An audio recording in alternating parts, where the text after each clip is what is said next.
To do a complete history of what came to be known as the Philadelphia experiment, because it was not known by that name in the beginning, you have to go back to 1931, long before I was involved in it.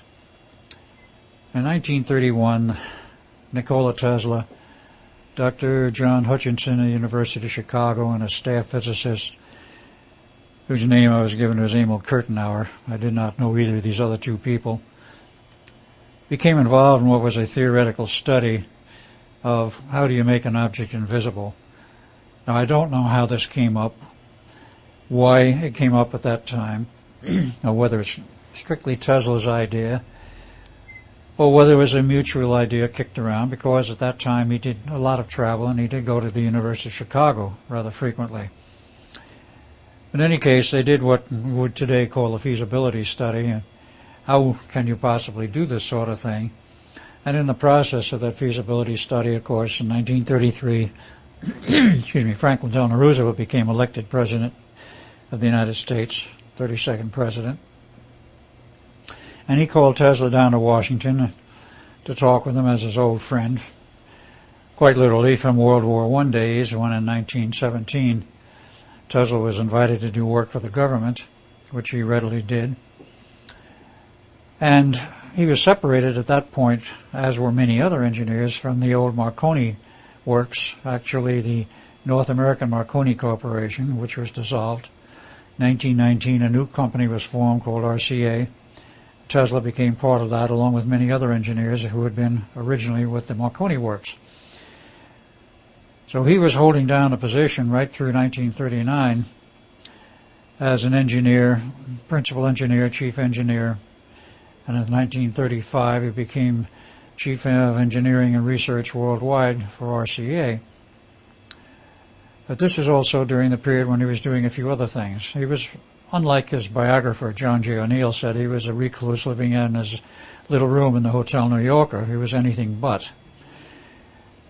So in this feasibility study, he was called to Washington to meet with Roosevelt again, my old friend Nikola, etc. What are you doing these days? And, of course, the subject of the study came up.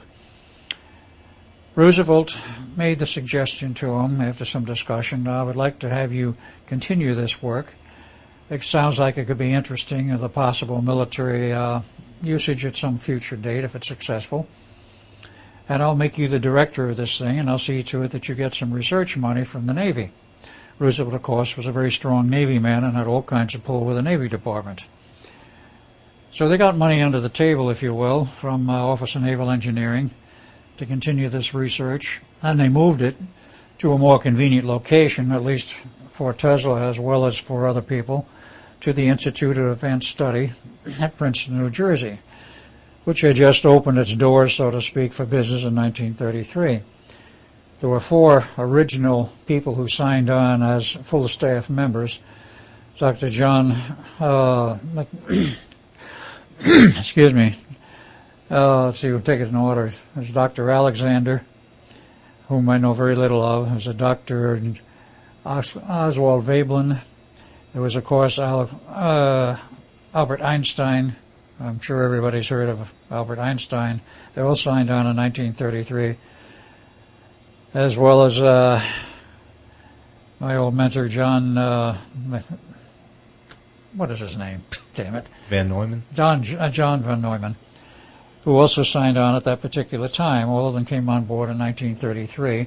Tesla was not ever officially a member of that team, was not ever officially a member of the Institute. He was a consultant to the project, and as such came in and out, and they kept no file or record on him in terms of any of the work that he did. He was not paid by the Institute. And as they told me much later when I started doing my investigations, we do not keep a file on somebody unless he's a member of the staff and paid by the Institute. So they continued their theoretical work in New Jersey instead of Chicago on Institute grounds. And of course the Institute, while it opened its doors in 1933, hardly had a real physical facility which they could call their own.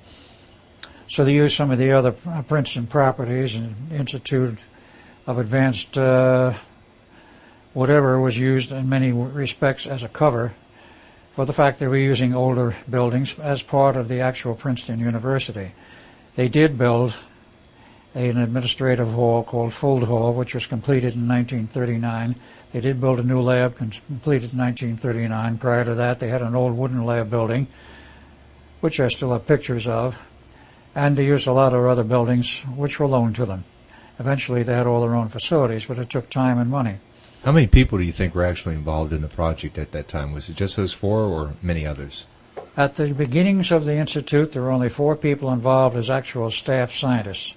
There was, of course, Mr. Bamberger, who was the director of the Institute, at least at that time in the initial years, and he took the money which had been given to them in a trust to dispense it, if you will, to the formation and control and usage of the Institute for Advanced Study. I guess the idea of the charter is to do very advanced research beyond what is normally conducted in a university setting, at least the normal universities, and it became a premier think tank. Now, of course, there were other think tanks in the U.S. There was one on the West Coast, but at that time, in the 30s and the early 40s, it was considered the premier think tank in the United States, not to say that there were not others.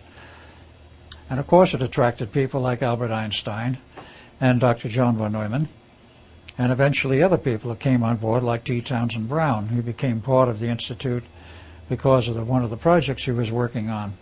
And I don't know to this day whether he was a full staff member or another consultant as such. He worked on a different project, but it was related, namely the problems of the German magnetic mines.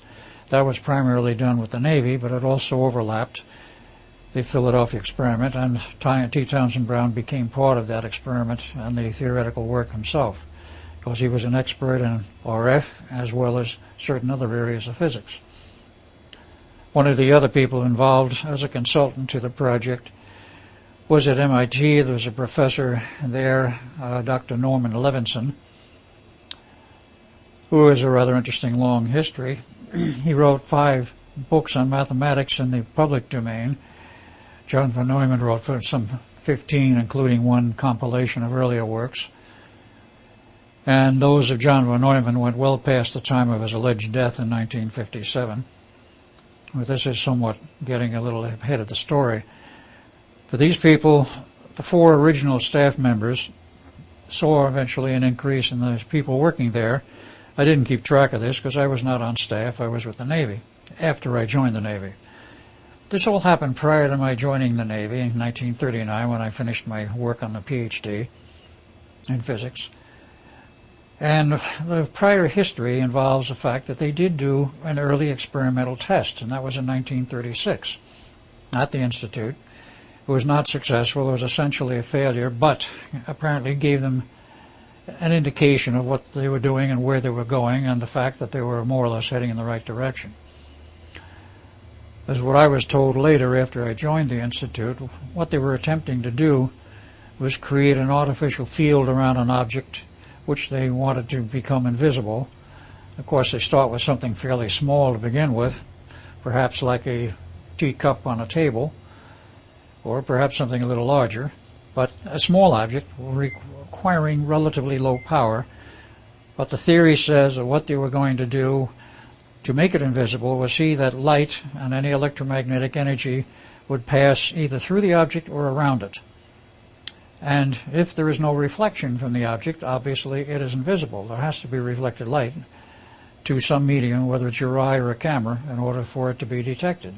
In case of radar, of course, to the radar detection system. The first test in 1936 was essentially unsuccessful, but it gave them some hope and apparently direction. And they kept getting the money from the Navy. And in 1939, they had hopes of a much better test, and they had a very successful one in 1940.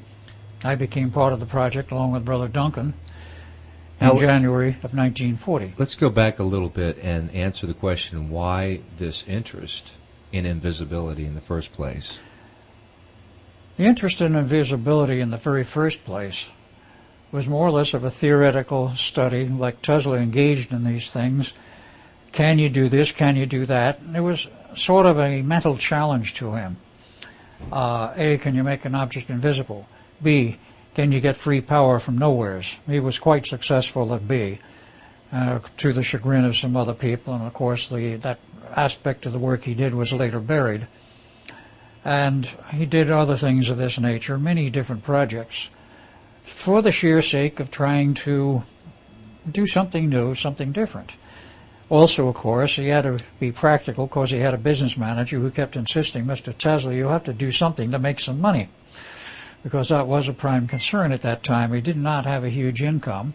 He didn't get his retirement income from RCA until 1939. He also had a retirement coming in sometime in the late 30s from his native country, which was then, of course, was still Serbia, but it had been more or less absorbed by Yugoslavia. He did get a pension from over there, but his primary income, after the cutoff and the help from Westinghouse, which goes back into the prior century, which was not Westinghouse's fault, or Tesla tore up the contract to save Westinghouse's ass from being taken over by a certain financial manipulator who wanted to get to control of the Westinghouse Corporation. So he had a very real concern to make money. Many of the things he did, and he had over 400 actual patents issued. Whether they were all practical or not, I don't know. But some of them certainly were. And he even wanted the things like high-frequency lighting without an incandescent lamp. He developed a free energy system, which he did demonstrate on a PSR automobile during this period of 1931-32. He developed a particle beam weapon system, which in the period of 31 to 35, he attempted to sell to the United States government. They at first showed interest in the military, then it was turned down for various reasons. Canadian government turned it down, British turned it down, but the Russians bought it, and of course that became one of their primary research weapon systems after World War II was over. And that, of course, is another story we don't need to get into at this point. But Tesla had an insatiable curiosity, and he would go into things, is it possible to do this? And that was his sole criteria. Can you do it? I want to find out. So this really got into the area of the invisibility thing. He didn't have, at that point, a practical application in mind. Roosevelt did, and that's why he was backed by the Navy. Because obviously, if you can make a ship, a tank, a vehicle invisible to anybody, and a potential enemy or whomever you want to make it invisible to, this is a great trick, if you will, a great possible advantage in a war.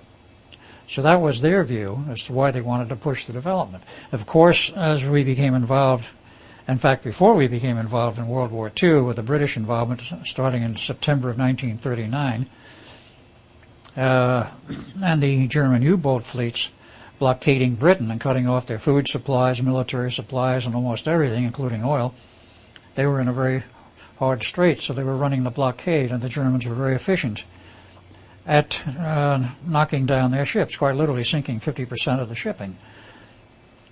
So they were concerned, and we were concerned, of trying to find means for either ambushing the German subs, putting them out of operation in terms of detection, or whatever technique could be used to get the shipping across the Atlantic. 1941, December, of course, on the famous December 7th, we became involved in the war. And then it became a much hotter issue because we started supplying a lot of supplies in our own ships across the Atlantic. And then we started feeling the pinch of the German U-boat fleets. So there was a real pressure to try and circumvent the German U-boat fleets. If we can make a fleet invisible, they won't be able to see where we are. We can probably sneak across the Atlantic. So then became a very heavy impetus to make the experiment successful. The first successful test was in September 1940, and it was a Navy ship, a small tender in the Brooklyn Navy Yard. It became totally invisible to sight and to a camera. They were not concerned with radar at that point because in 1940, at least so far as the U.S. Navy was concerned, it was still an experimental tool. In about 1938, they started installing experimental systems on various Navy ships to try it out. Of course, the Army played around with it, and of course the famous reports from Pearl Harbor of the radar picking up the incoming fleet of Japanese planes and the torpedo bombers which said radar report was totally ignored, would say to the chagrin of the entire military establishment a few hours later. But they did have means for detecting them then, and of course, as time went on, the systems became much better.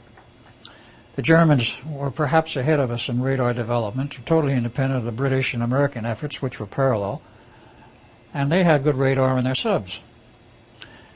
And they were able to pick out the ships. Now, if we could block radar detection, we had then a huge advantage, and that was the reason they pushed on the invisibility thing. We wanted to be radar invisible as well as visually invisible.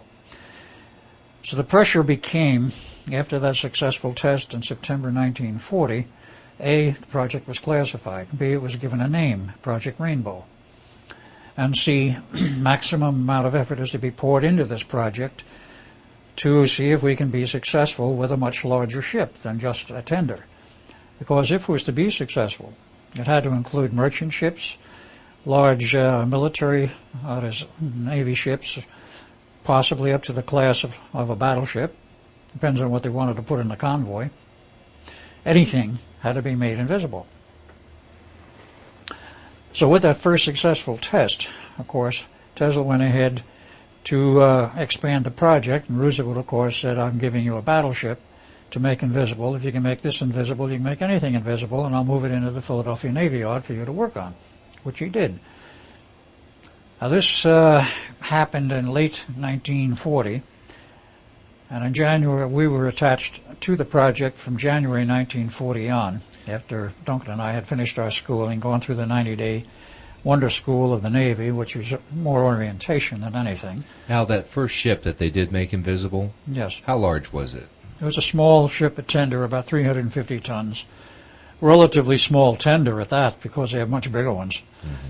But to give you a size comparison, the later ships, they were chosen, hand-picked by Dr. von Neumann, for the test were a destroyer escort class, which typically ran around 1,600 tons. They were not very large either, but that was the displacement, was 1,600 tons, which in those days was a fairly large ship, but of course no comparison with a cruiser or a battleship. The standard run-of-the-mill type destroyer escorts was what was chosen later on. But they went from the, shall we say, the sublime, a very small ship, to the ridiculous, a battleship, ridiculous in terms of the problems they had. Nothing in between was tested. They decided to go straight and directly to a huge ship, a battleship of about 30,000 tons. Was anybody on board during the test of that very first? No one was on board, which is important. Right. Because in the initial test, they didn't know for sure what would happen. Part of the equipment was on the decks of the tender. The very heavy electronic gear, which there was quite a bit, but nothing like the later experiments, was all on dockside, and they ran long cables to the ship. The idea was that they didn't want anybody on board the ship because they didn't know what was going to happen. They didn't know what effects might result. They didn't know if they made the ship invisible if we'd ever come back, because they were still a little bit uncertain of the mathematics that were involved. But it became invisible, and it returned when they shut the power off. It was still there. It returned, so to speak. Didn't go anywhere, but again returned to visibility. So it was all the power externally provided? External, 100%. Which is different than it's different than the later tests. Right. In the case of the battleship, they wanted to have all of the equipment on board the ship, but at the same time, since it was a ship of the line, commissioned and operational, they didn't want to cut holes in the deck and bury equipment below deck. So they decided to leave all of the heavy equipment on the deck and build the various antenna systems, coils and such that were necessary, and just mount them on the deck. Tesla had to contend with the fact that they were going from a test of a 350-ton vehicle with relatively low power to many, many times the power, or an increase in mass of about 100-fold, which meant a power increase of more than tenfold on that from his calculations. He decided to go up to very high-level powers, and that bothered him, Tesla, because he realized as time went on, yes, we could build this equipment, yes, we could mount it on the decks of the battleship, but what is this going to do to the sailors who are on board the ship? When was that decision made to actually put sailors on the ship? That I can't answer. I don't know when the decision was made, if it was made per se, because they wanted a test of a ship with all personnel on board, essentially, because what use is it to have the ship invisible with nobody on board if you're going to go to sea? So they only had one successful test, and then they were ready to jump right into a larger test with lots of people. That is correct. That was the decision. That was a fast-track project. It was a fast-track project, and of course the pressure of the war was on everybody, including Tesla. And, of course, after 1939, he was free to devote much more time to the project because he was out of RCA. He still was not a staff member, but he spent a lot more time on the project. Now, in January 1941, the Navy moved Duncan and I out to sea on the USS Pennsylvania, and we floated around at sea for quite a period of time, and eventually the Pennsylvania came into Pearl Harbor for overhaul, and that was in October of 1941. We took leave to San Francisco, and on December 5th, our orders were cut for return to Pearl Harbor on the 5th, because that's where the Pennsylvania was, and we were still attached to it. We had not been detached yet. And on the 5th of December, we're about to board a plane in San Francisco at Alameda Naval Air Station to fly back. And a captain says, your orders are canceled, as we were boarding the plane. We were taken to one of the upstairs room of the Naval Air Station, met Hal Bowen Sr., the man who was in charge of the tests, theoretically, and he was actually director of the whole Office of Naval Engineering. But he came down there and he interfered and said, we're not going to Pearl Harbor, so we were told this, and we told us this. He says, we don't want you going back to Pearl Harbor. We have reason to believe the Japanese are going to attack Pearl Harbor within 48 to 72 hours. You're too valuable to us. We don't want you there. Stay here in San Francisco. In January, you'll be returned to the project at the Institute of Advanced Study. So that came to pass. We went back there and found the preparations for the test of the battleship well underway, all kinds of equipment on the deck, some still on the dockside. Wait, how did you get from San Francisco to Philadelphia? Now, that was by normal means. If I remember right, we went by train. Okay, so you had orders in Yes, San we had Francisco. orders in San Francisco. We were on orders for the ship that we had been attached to, namely the Pennsylvania, to remain with it until January of 1943. And we were told to honor those orders by being attached to it in the sense that the home base or operating base for the Pennsylvania was San Francisco, so we were at the home base. So was that the first time when you made this trip that you had ever known about this Philadelphia experiment or Project Rainbow? I'm not sure I follow you. Okay, when you went from San Francisco to Philadelphia. No, we had already been part of the project. You had already been there, okay. Oh yeah, we'd already been part of the project, but we're being returned to it. Okay. And they were supposedly near completion of the preparations for the test of the battleship. Well, on your initial phase, when you were initially part of it, in what role, what capacity did you serve? First, in the period from the beginning of 1940 through the summer, we spent 3 months in orientation where John von Neumann literally brought us up to speed on what they were doing, all the theory they were working with there, which was not taught us in the textbooks or where I was at Harvard, nor to Duncan at the University of Edinburgh. It was far ahead of what was in the books and far ahead of what was considered the normal physics theory, because they were dealing with things like multiple realities, time fields, and all of the related math, including quantum physics, as well as, unknown, of course, to us prior to that, the fact that Einstein had completed his unified field theory, and it was highly classified, but was available to us there working on that project. Plus some other weird stuff thrown in by Dr. Levinson out of MIT on his time equations and the time matrix and all the related stuff. So we were brought up to speed in about 3 months to understand the math, but it took actually more than that for us to really comprehend what it was we were involved in.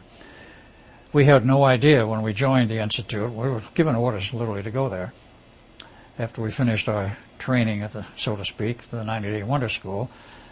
We had no idea what was involved, what we were going to be doing at the Institute of Advanced Study till after we were there, and they told us. They didn't tell us in advance. I'm quite certain Father knew because of his, as we found, or I found out much later, after all of this period was over, that Father was involved with intelligence out of the Pentagon and probably helped set this up. That's my assumption. I can't prove it, but I think it's reasonable, because why should two junior grade officers who had PhDs suddenly be assigned to an Institute of Advanced Study when that's not a normal place to find naval officers? But there we were. And for that matter, of course, after that, when the Navy took over the project, that became another story. There were personnel running back and forth from the headquarters of the operation in the Philadelphia Navy Yard, which was set up. But up to the point of the successful test in September 1940, we made what contributions we could, mostly learn what was going on, and occasionally help with moving equipment, testing equipment, setting things up, but most primarily observe what was going on, understand the theoretical background, and make monthly reports. The Navy wanted detailed monthly reports on the theory and everything and what was happening, how it was being implemented. And, of course, this says at the bottom line, they wanted to know what their money was being spent for and how it was being spent. So that was your job? That was our job. You and Duncan to write the reports? And right. But we were being groomed for something else in the future, which we didn't know about at that point. Eventually, with a successful system aboard a ship, somebody has to run it. And they didn't want a bunch of sailors running it, and they didn't want an ordinary officer running it who didn't understand the theory. Because not only were you entrusted with this equipment and the ship, if it became a fully successful operation, you also had to know, because of the theory that was involved, that you ran the equipment rather carefully and followed certain guidelines. Otherwise, you could find yourself dropping out of time altogether. Because what we were doing was creating an artificial time zone, if you would, and it is not that we were pushing ourselves out of the normal time flow. We were doing what you might call a phase shift number, wherein we were rotating partially out of the normal time field in that local area encompassing the ship, the fields around the ship doing this. And the object was that when you rotated far enough phase-wise, all the electromagnetic energy from outside, namely light or radar, would literally wrap itself around the ship and you never pick anything up. If it wraps around the ship, you don't see it. And that was the object. But you had to know exactly where to control the equipment at what point, and you had to know something about the characteristics of the ship, which says you ought to be trained to the job. Nobody could just come in and push a couple of buttons and turn a couple of knobs and expect everything to run right. How did you get your training then? That came on after September of 1940, when we were trained to the project. They started the training when the Navy pulled us out, and it was understood we would be coming back, which we did, of course, in January 42. And at that point, we became involved with Tesla quite heavily because he was proceeding towards the test date, which had been set for March. But he also was very upset and concerned about the fact that the amount of power required to make a battleship invisible was going to be quite sufficient, he thought, to, at close range, literally fry the brains of the sailors and possibly kill them. It was a very valid consideration because the amount of power they're using was up in the megawatt region. And nobody had any prior history of this, but if anybody could anticipate what might happen, Tesla was perhaps the best man around to anticipate the possible problems. Von Neumann didn't particularly agree, but he was not running the project. He was sort of second in the command. He later became first in command. And Tesla was concerned about this, voiced his thoughts and his fears to Duncan and myself, as well as to von Neumann, and went to the Navy and says, I need more time than the March date. I have to find a way to shield the personnel against possible side effects. The Navy wouldn't budge on the date. They says, do what you have to do, but you have a test date and you'll have to meet it. Quote, there's a war on, unquote. Of course there was at that point. Well, let's get back about your training, the specific training. Seems like it would have taken a long time for you to have gone through some classes, some schools to learn how to operate this equipment. Were you taught on the job as it was being installed? Or Exactly that. We were taught on the job as the equipment was being installed. In the case of the battleship, we were not taught on the job as it was being installed. We were observers, essentially, at that point. Who was it that was teaching you this? Von Neumann, primarily. Okay. We talked occasionally with Tesla, but he was too busy to really sit down and spend much time with us. So was von Neumann sort of the chief engineer? Yes, he was a very strange breed of animal, if you will. Don't mean to call him an animal, but he was a very strange breed of person because not only was he an excellent theoretical mathematician, in my view and some others, perhaps better than Einstein, but he was also an engineer. Einstein was pure theory. Von Neumann was one of those exceptional breed who could combine theory with engineering and figure out what kind of hardware had to be designed and built to implement the mathematical theory. Now this, of course, he didn't get the chance to do until after the failed test of March 43, I'm sorry. No, 42. These dates. When that test failed, because Tesla deliberately sabotaged it, and he did this for a reason.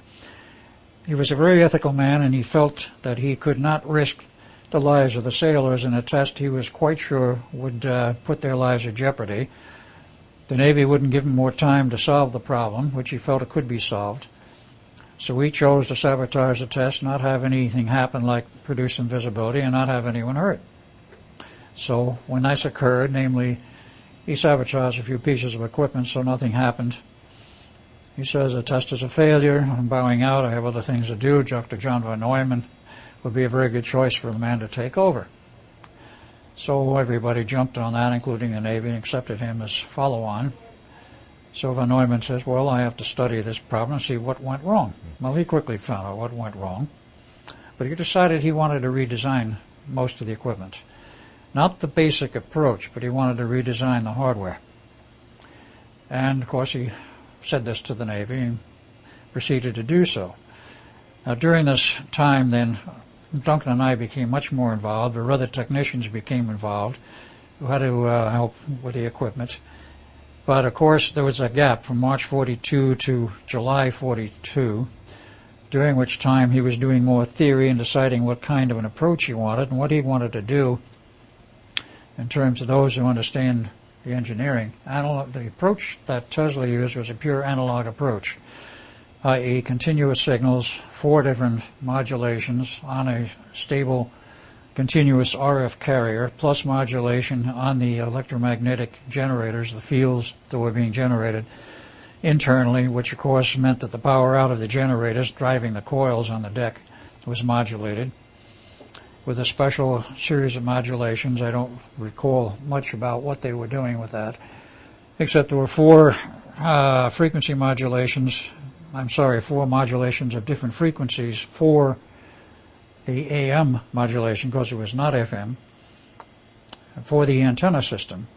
And this antenna system also required 4 RF transmitters, which were operating in conjunction with the preceding driving electronics, which produced a quadrature type of field, which was a rotating electric field set up in a quadrature antenna, which means there were 4 transmitting lobes, 4 transmitters driving it, with the associated electronics, which would produce a rotating electric field at a very low rate. As I remember now, the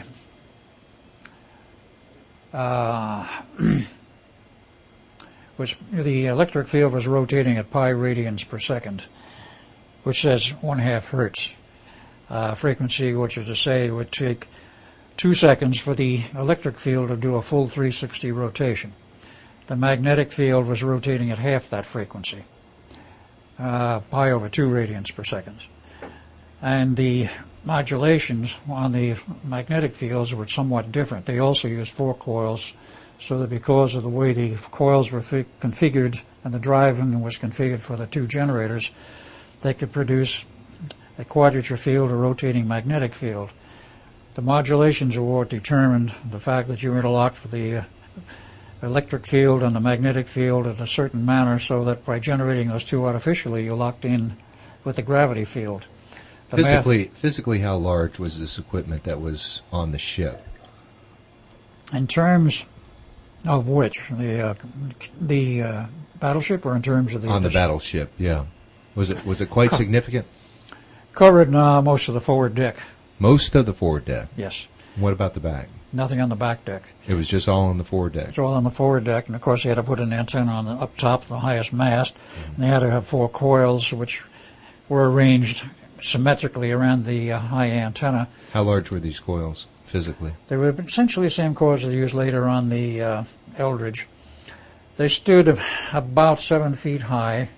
They were wound as a single turn coil, copper tubing, about 1 3/4 in diameter, hollow, liquid cooled, because we were pumping enormous amounts of power through them. And the interesting part about this coil, it was tapered as a conical coil. See, Tesla had a very strange quirk in a lot of things. He liked to design transformers even, which were wound not the way we do them today, but tapered, a sort of a tapered conical coil. He said they were more efficient, and I believe there is mathematics today to back that up. But the coil on the deck was conically wound, so it was perhaps not more than a turn that size at the top, let's say about 6 inches. When it got down to the bottom, the single turn, if you will, which is a spiral, was about 3, if I remember correctly, about 3.5 feet broad, and had 1 feed connection on the bottom end and 1 feed connection on the top through the center. And of course there were 4 of these coils. As I remember, counterclockwise wound, depends on your reference point, of course, and of course they were fed individually by 4 sets of cables. So those coils were quite large, and eventually because he used analog, this is another interesting fine engineering point, analog driving, there was no ringing problem, so there was no ringing dampening required on those coils. When it was switched to the von Neumann approach later, they had to put damping or anti-ringing coils on the top of the coils, which were literally bodily moved over to the Eldridge. They used the same coils. But the generators they used, as I recall, all of that stuff was mounted on the decks of the battleship. Some of it was on the dock side. If I remember right, they had a diesel electric generator. That was dock side. The large generators, I'm not even sure how they arranged those now, because it was not the same configuration as they later used on the Eldridge. The Eldridge, you were able to design the ship for everything being built in the interior. But they had the 2 large generators. They somehow managed to synchronize them. At least they claimed they did. We never really proved whether they were synchronized or not because the whole test was sabotaged.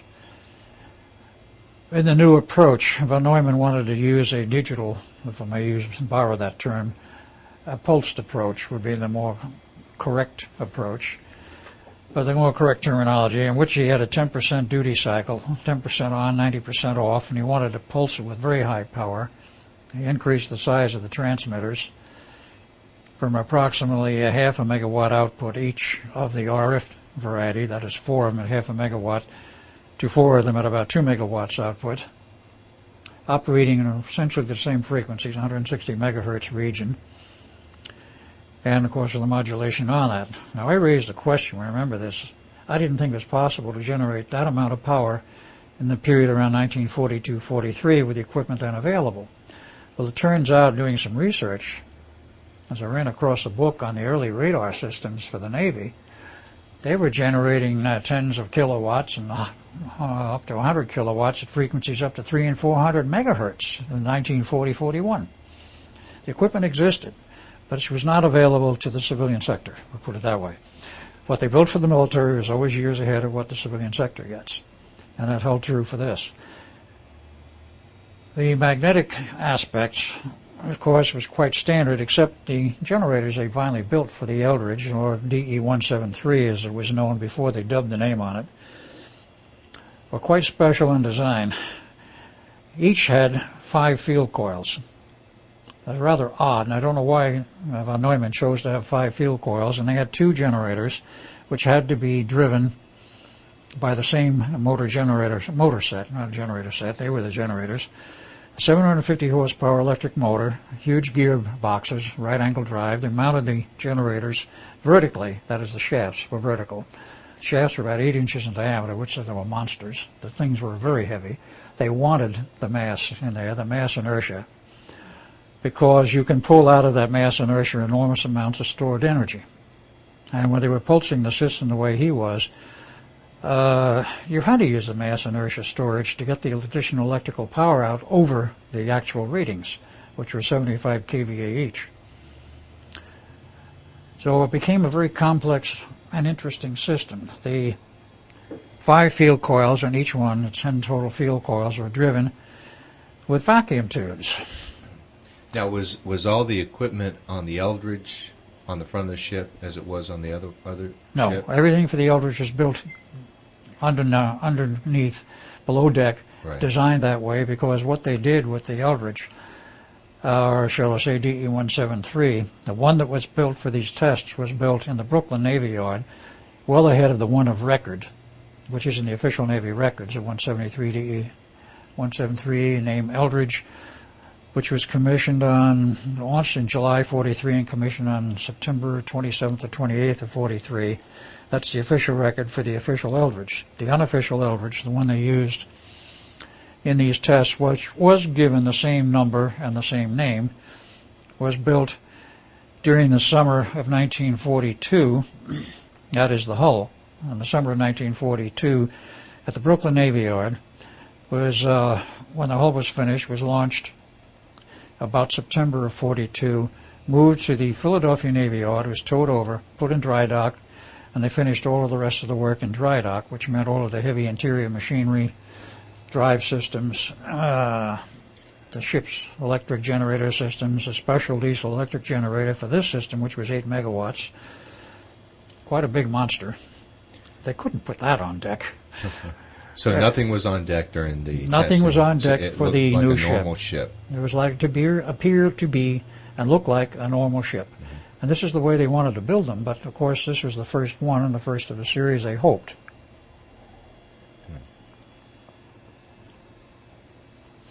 So between September of 1942 and December of 1942, virtually all the heavy equipment went into the DE-173. It was still in dry dock.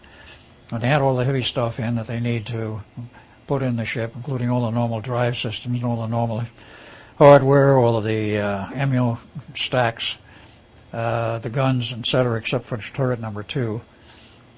That remained a dummy. There was a hole there. And they put a dummy turret on it later.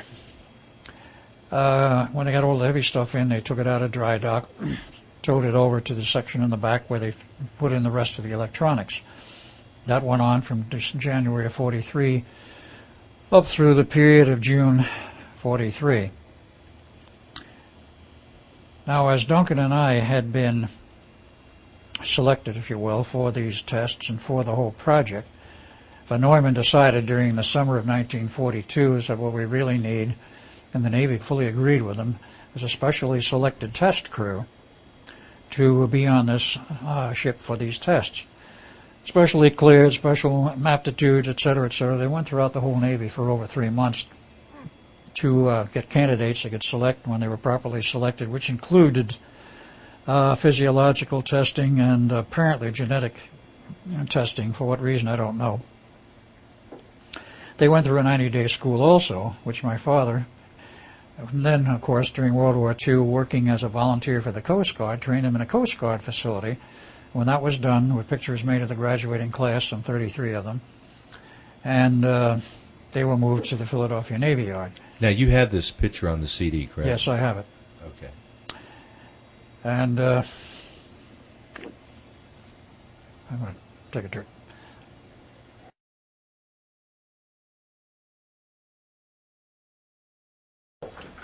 Okay, we're starting with the second part of our Philadelphia experiment, and I think a good place to start is to describe who you knew some of the manufacturers of the equipment were.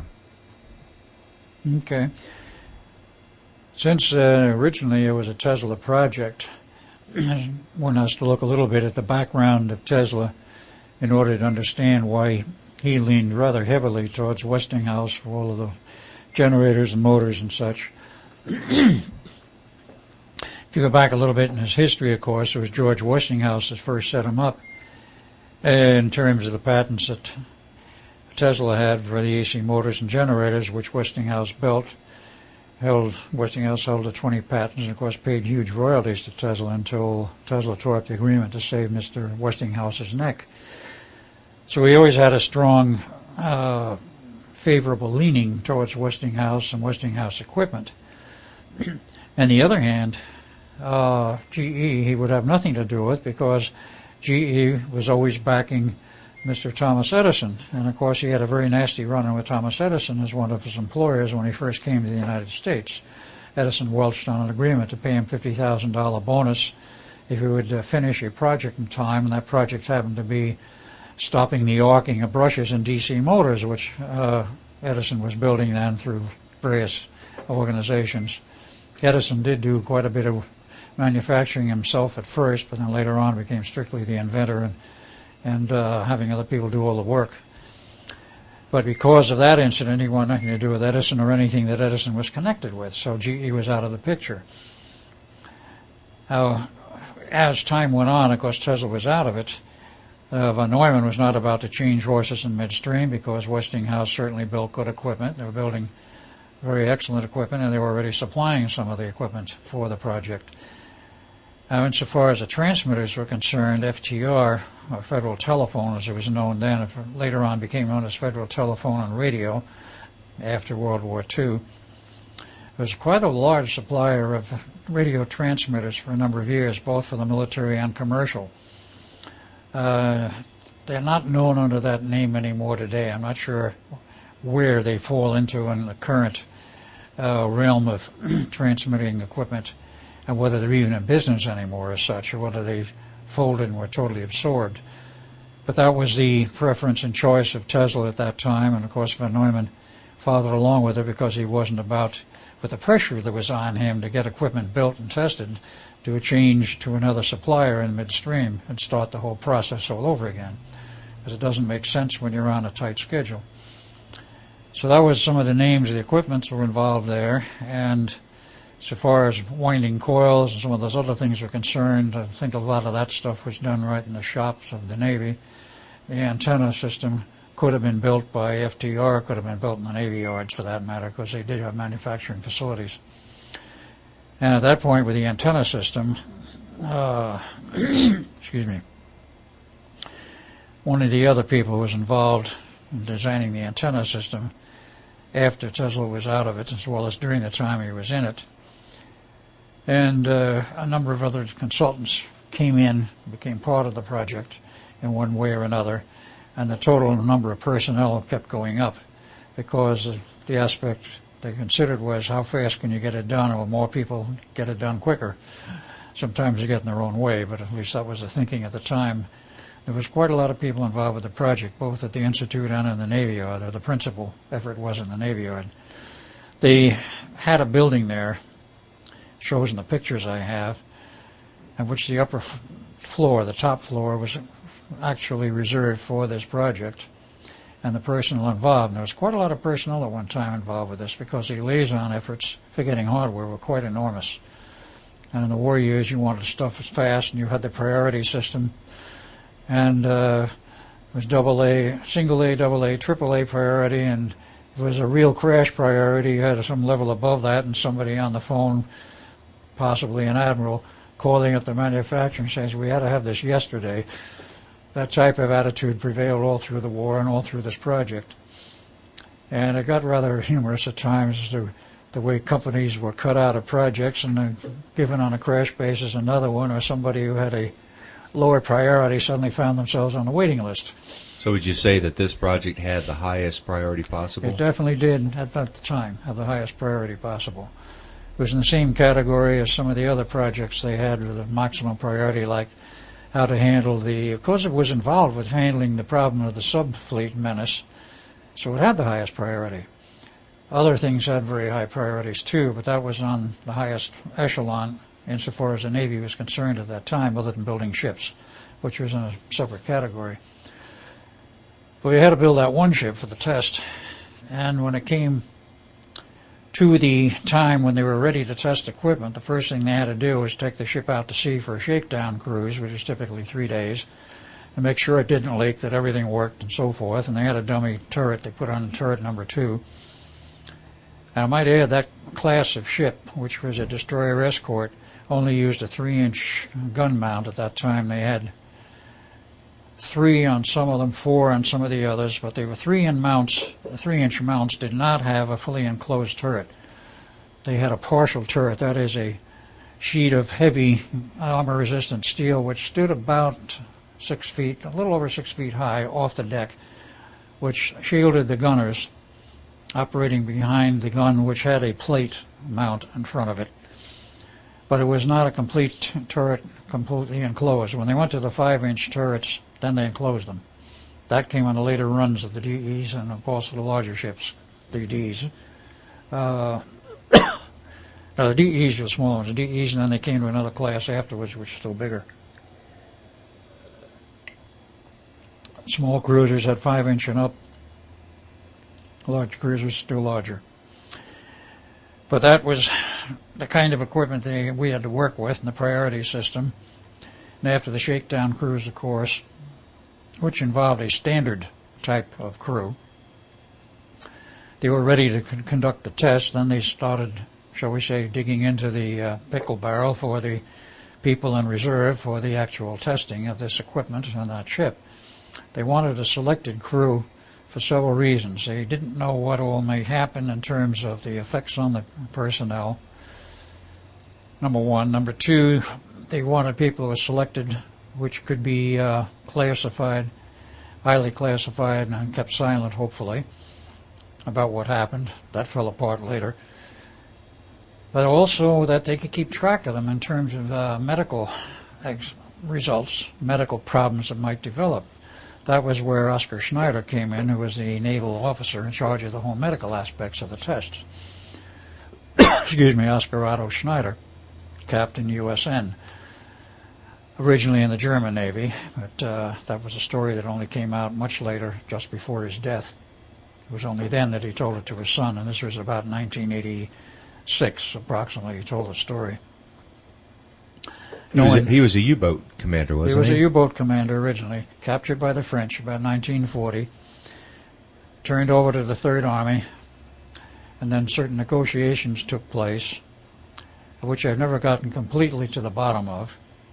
But the U.S. Navy wanted him, and they brought him in, made him a medical officer for cover, is my feeling, because there was no time to send him through medical school. Suddenly he was a medical officer.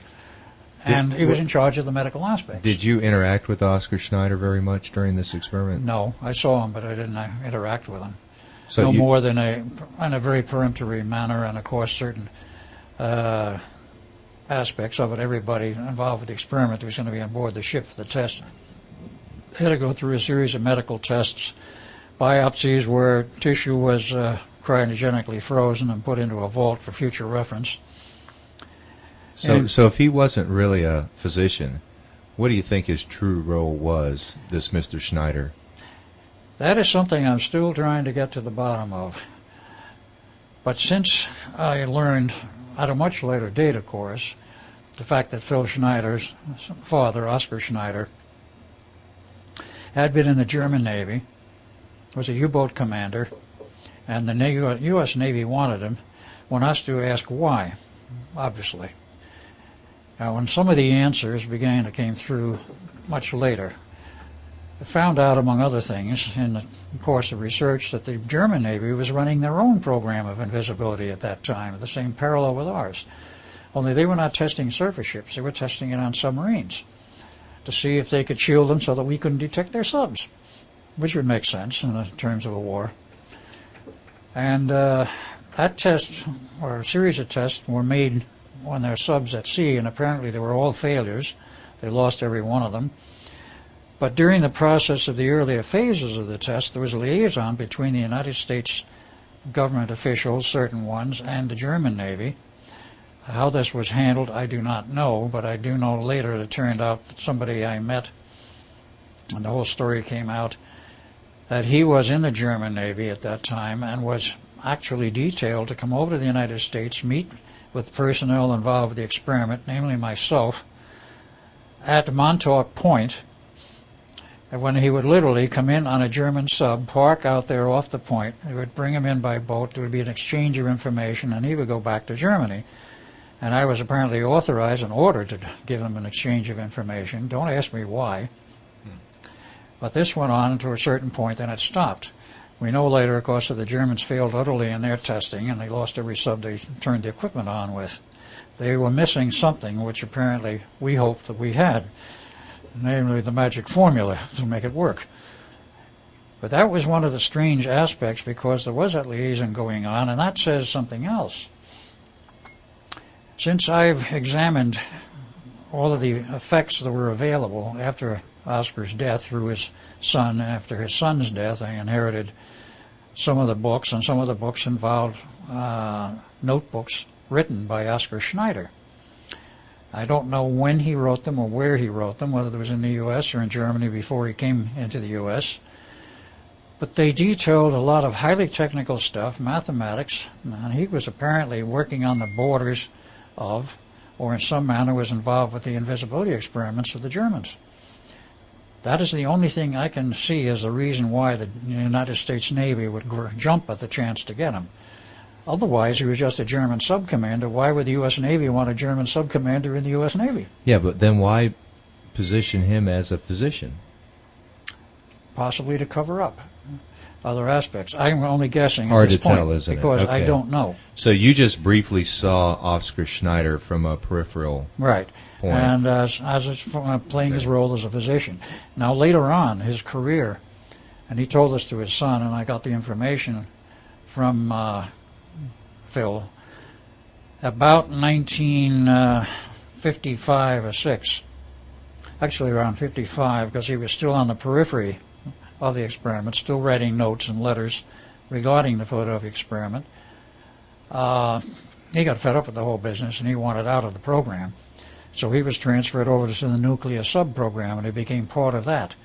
He made contributions in terms of designing air conditioning hardware and such, so his mathematical background, which I saw hard evidence of, and the fact that he had engineering training apparently came to the fore, and he was useful in the nuclear sub-program. He was, of course, still an officer, a captain, and there's a picture of the launching of the first nuclear sub with him on the deck, along with a whole staff of officers who were apparently partly honorary and partly actually members of the crew. It was quite a celebration, if you will, when we built and launched our first nuclear sub. And he was part of that. So he had a long career in the Navy, and he finally retired. And he obviously was not just an MD, and nothing was ever mentioned again about him being an MD when he was working in the Navy and other projects later on. So I do think it was a cover, but I don't know the whole story. But it's a very interesting side issue. So, we're at the point where we introduced Oscar Schneider, right? As you just saw him as part of the experiment, and right? Then we'll move on from there. And I was asking about the equipment that you said there were several different manufacturers. Yeah, I don't remember specifically any other names. Any other names? Okay. No. Could you describe physically what, say, inside the ship, the control panel that you and Duncan operated? What did that look like? Actually, there's more than one. There was a primary panel, and there's a secondary one which controlled some of the settings on the auxiliary equipment. Were these huge panels? They weren't that large, actually. They were all stuck in the control room. And the control room was an appropriated room with other electronic equipment, in which part of the stacks of 6L6s, which drove the field coils of the two large generators, of course, 300 per coil, so there was actually 3,000 6L6s scattered around on racks all over, partly in that room, partly in a subsection on a lower deck in the ship. There was other equipment which was involved with the generating the RF frequencies and the RF modulation. There was a master control panel for the timing, for the pulse generators and such. There was a special pulse generator used. There was also another strange piece of equipment which was hidden on that rack. That was what we call the zero-time reference generator. Now that was a very special piece of equipment which I had forgotten all about until I ran into it at a much later date in another project as Al Bielek. But basically the zero-time reference generator is something which Tesla designed in the 20s, which became very useful for this project, because what it did was it established a link to the zero-time reference to the center of the galaxy. Now this may sound like far-out engineering, far beyond anything possible, but remember, Tesla was a man who was far out and did things beyond the possible. And what he did at the time was, in one of the projects he was working on at the time when the FAA was in its precursors being set up, and we were considering, of course, not only transcontinental airline traffic, but of course airline traffic worldwide eventually. And it started to come into place in the late 20s and early 30s. They had to have a navigational system for all of the available shall we say, navigational channels, if you want to call them that, the navigational routes, wherein a plane could go from the area of one transmitting system into the next transmitting system into the next, and not have a problem with the phasing of the signals. This was a problem which was dumped in Tesla's lap. How do you design a master oscillator and a master frequency control system so that all of the systems around the world will all be operating in total unison and totally synchronized? That was a major problem.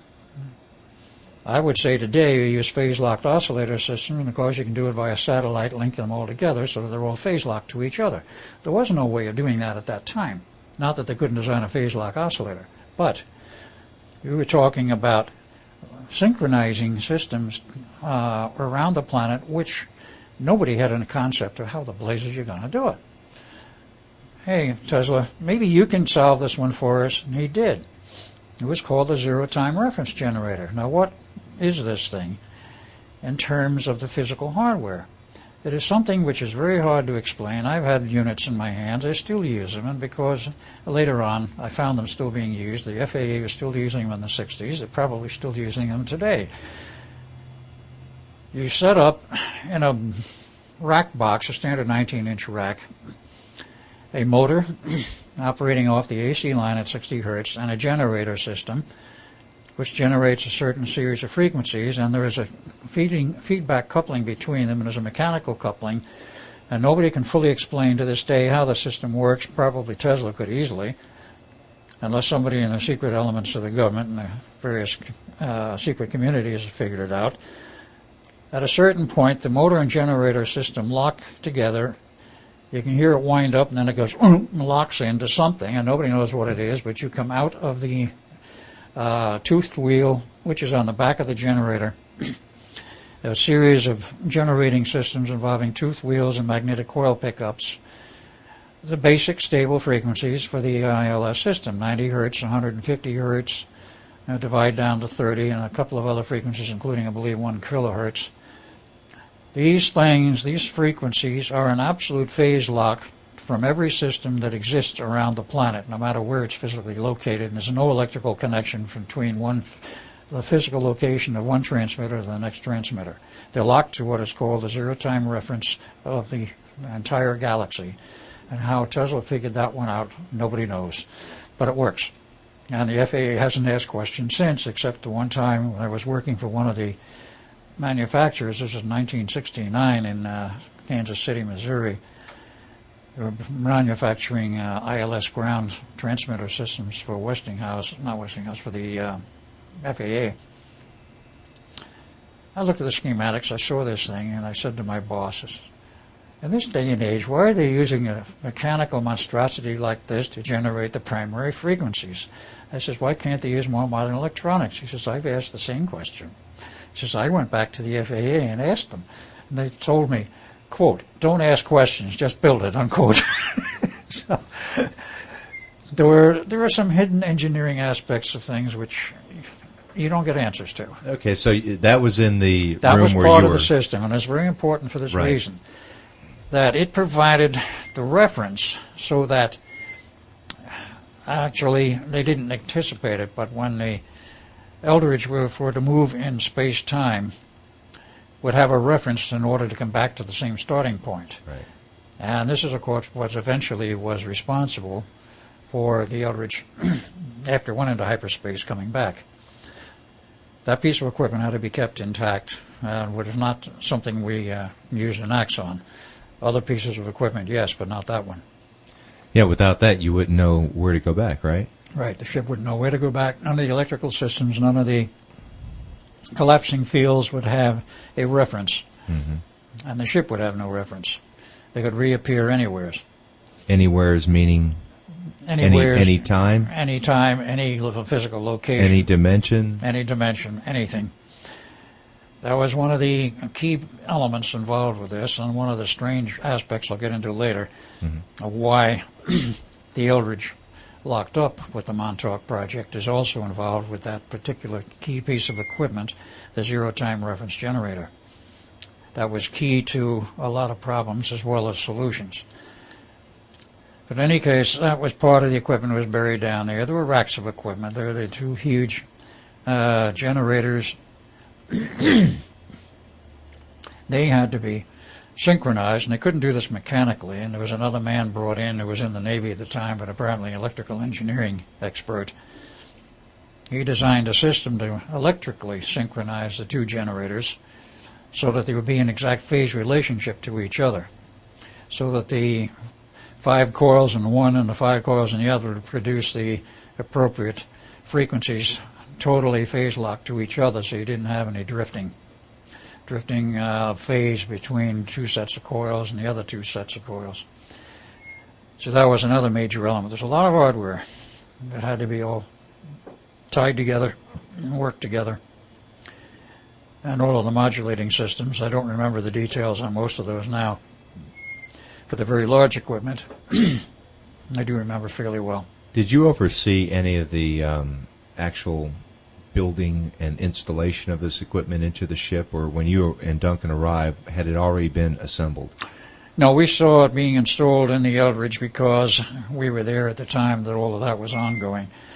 That started in the... Actually, it was about January of 43 when it started, and we were a major part of the project then. When it came to installing the equipment on the earlier sabotage test in the battleship, no, we did not see the installation. It was all there when we arrived back. So beside Dr.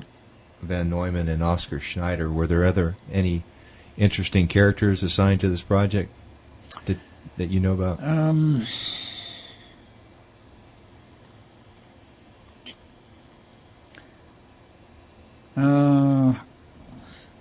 Can't say really that there were, other than one RF expert. Now, had Albert Einstein kind of moved away from this after the failed test? Well, he was never directly involved with the engineering of this test and of the equipment. He was a consultant. Okay.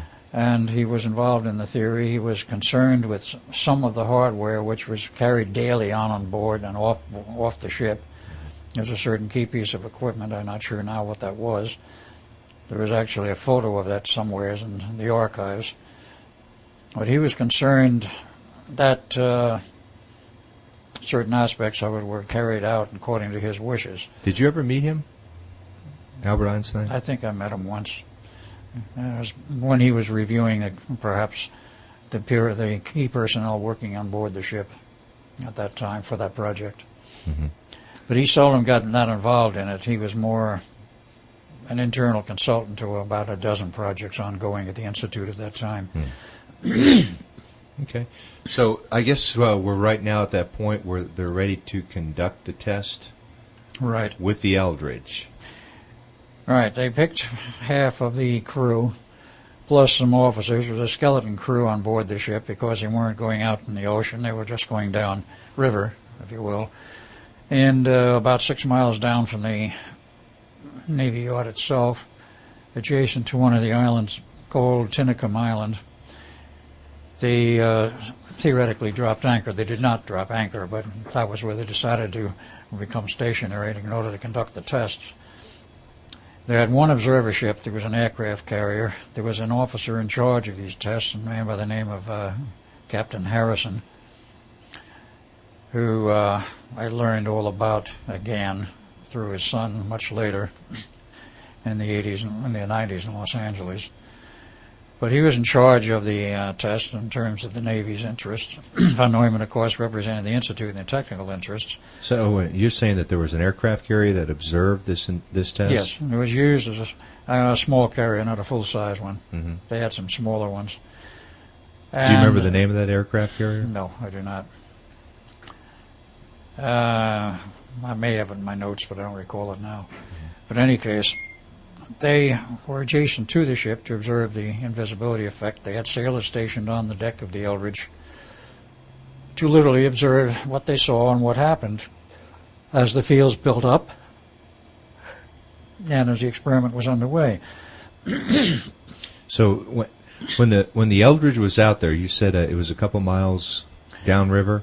It was 6 miles downriver from the Navy Yard. Did you actually pull the trigger to start the test? Yes, you Duncan and I literally pulled the triggers, pulled the handles, if you will. You control the whole thing. Did you receive an order? Yes, you got an order by radio to start with the tests. Mm-hmm. Of course, the generators were already winding up. Well, that already were wound up because it took about 10 minutes to get those up to speed. About how many men were on board ship at this time? My recollection is 30 to 33. Okay. There were some who say there were more. But the special observer crew, about half of those were on deck, exposed literally to all of the radiation. Because you had 4 coils on deck, they were quite open. You had the antenna, special antenna on the top of the mast. They were within 75 feet, any and all of them, within 75 feet of any of the coils. Was this like 15 people were on deck and the other 15 were below? How did that work out? About, let's see, so I believe 12 on deck. 12 on deck and the rest below deck? below deck, doing the various things you had to do to run the ship, keeping the power equipment running, doing the controls from the captain up in his helm to run the ship, to control the power, etc., steering, etc. And then you and Duncan there at the control panel. And the control panel behind a steel bulkhead door in a special section which had been set aside for control of the equipment. Mm-hmm. So you get the order to flip the switch, and then what happens? Well, we turn up the drives because the generators were running, but they weren't being fed any power in the field coils to drive them. So we have to turn up the drives, which was electronic feeds, and gradually bring them up to speed. Then we had to bring them up to the power level required. The generators were already up to speed. And then turn up the drives for the RF feeds for the antenna system. And our various meters told us that the two fields were functioning and doing their number of rotating within each other. And then we stayed inside and waited for our developments. There was a radio link to the outside world. And, of course, that in the initial one, the link we had was with the captain. On the second test, they gave us a link to the outside world, so we didn't know what was going on except what the captain told us. And we let him know that everything was functioning up to its normal levels. And then about 20 minutes later, we were told to shut the equipment down, because what the observers on the carrier saw was the ship went invisible, as it was supposed to. And all they could see is not even an outline of the ship, but there was an outline in the water of the bay, or the river, where the ship should have been, and it showed an outline for the size of the ship, except it was longer and wider, which said, A, the ship was there, and B, the fields were surrounding the ship, and because of the fields surrounding the ship, the water also became invisible, at least out to a certain point. Mm-hmm. It seems odd that they were able to actually transmit a radio signal to you to shut the test down. I don't know how they managed to do that, but they did. Okay. I didn't have any connection directly. I got it from the captain when it turned down. They couldn't do it visually because you couldn't see the ship. And so far as I know from the inside, because of everything I read afterwards, Mm-hmm. You couldn't see anything beyond that because it was a gray fog. Right. Do you remember any of the names of the captain or any of the sailors that were on board? Only one of the sailors that I remember specifically, because there is a reason why I should remember him. And that guy was Bill Cody. He was a seaman. He had the rather distinction, if you will, that he used to engage in drinking bouts, and he could drink anyone under the table, including myself, which he did once. And it's rather embarrassing for an officer to get drunk onto the table by a seaman, but it happened at some of the bar festivities downtown at the Blue Lagoon, which was the name of the bar that most of the sailors went to who were from that project. And the other people know. Only the captain in charge of the test, I remember his name, Harrison. But after 20 minutes, we got the orders somehow to shut down. We did. We went back.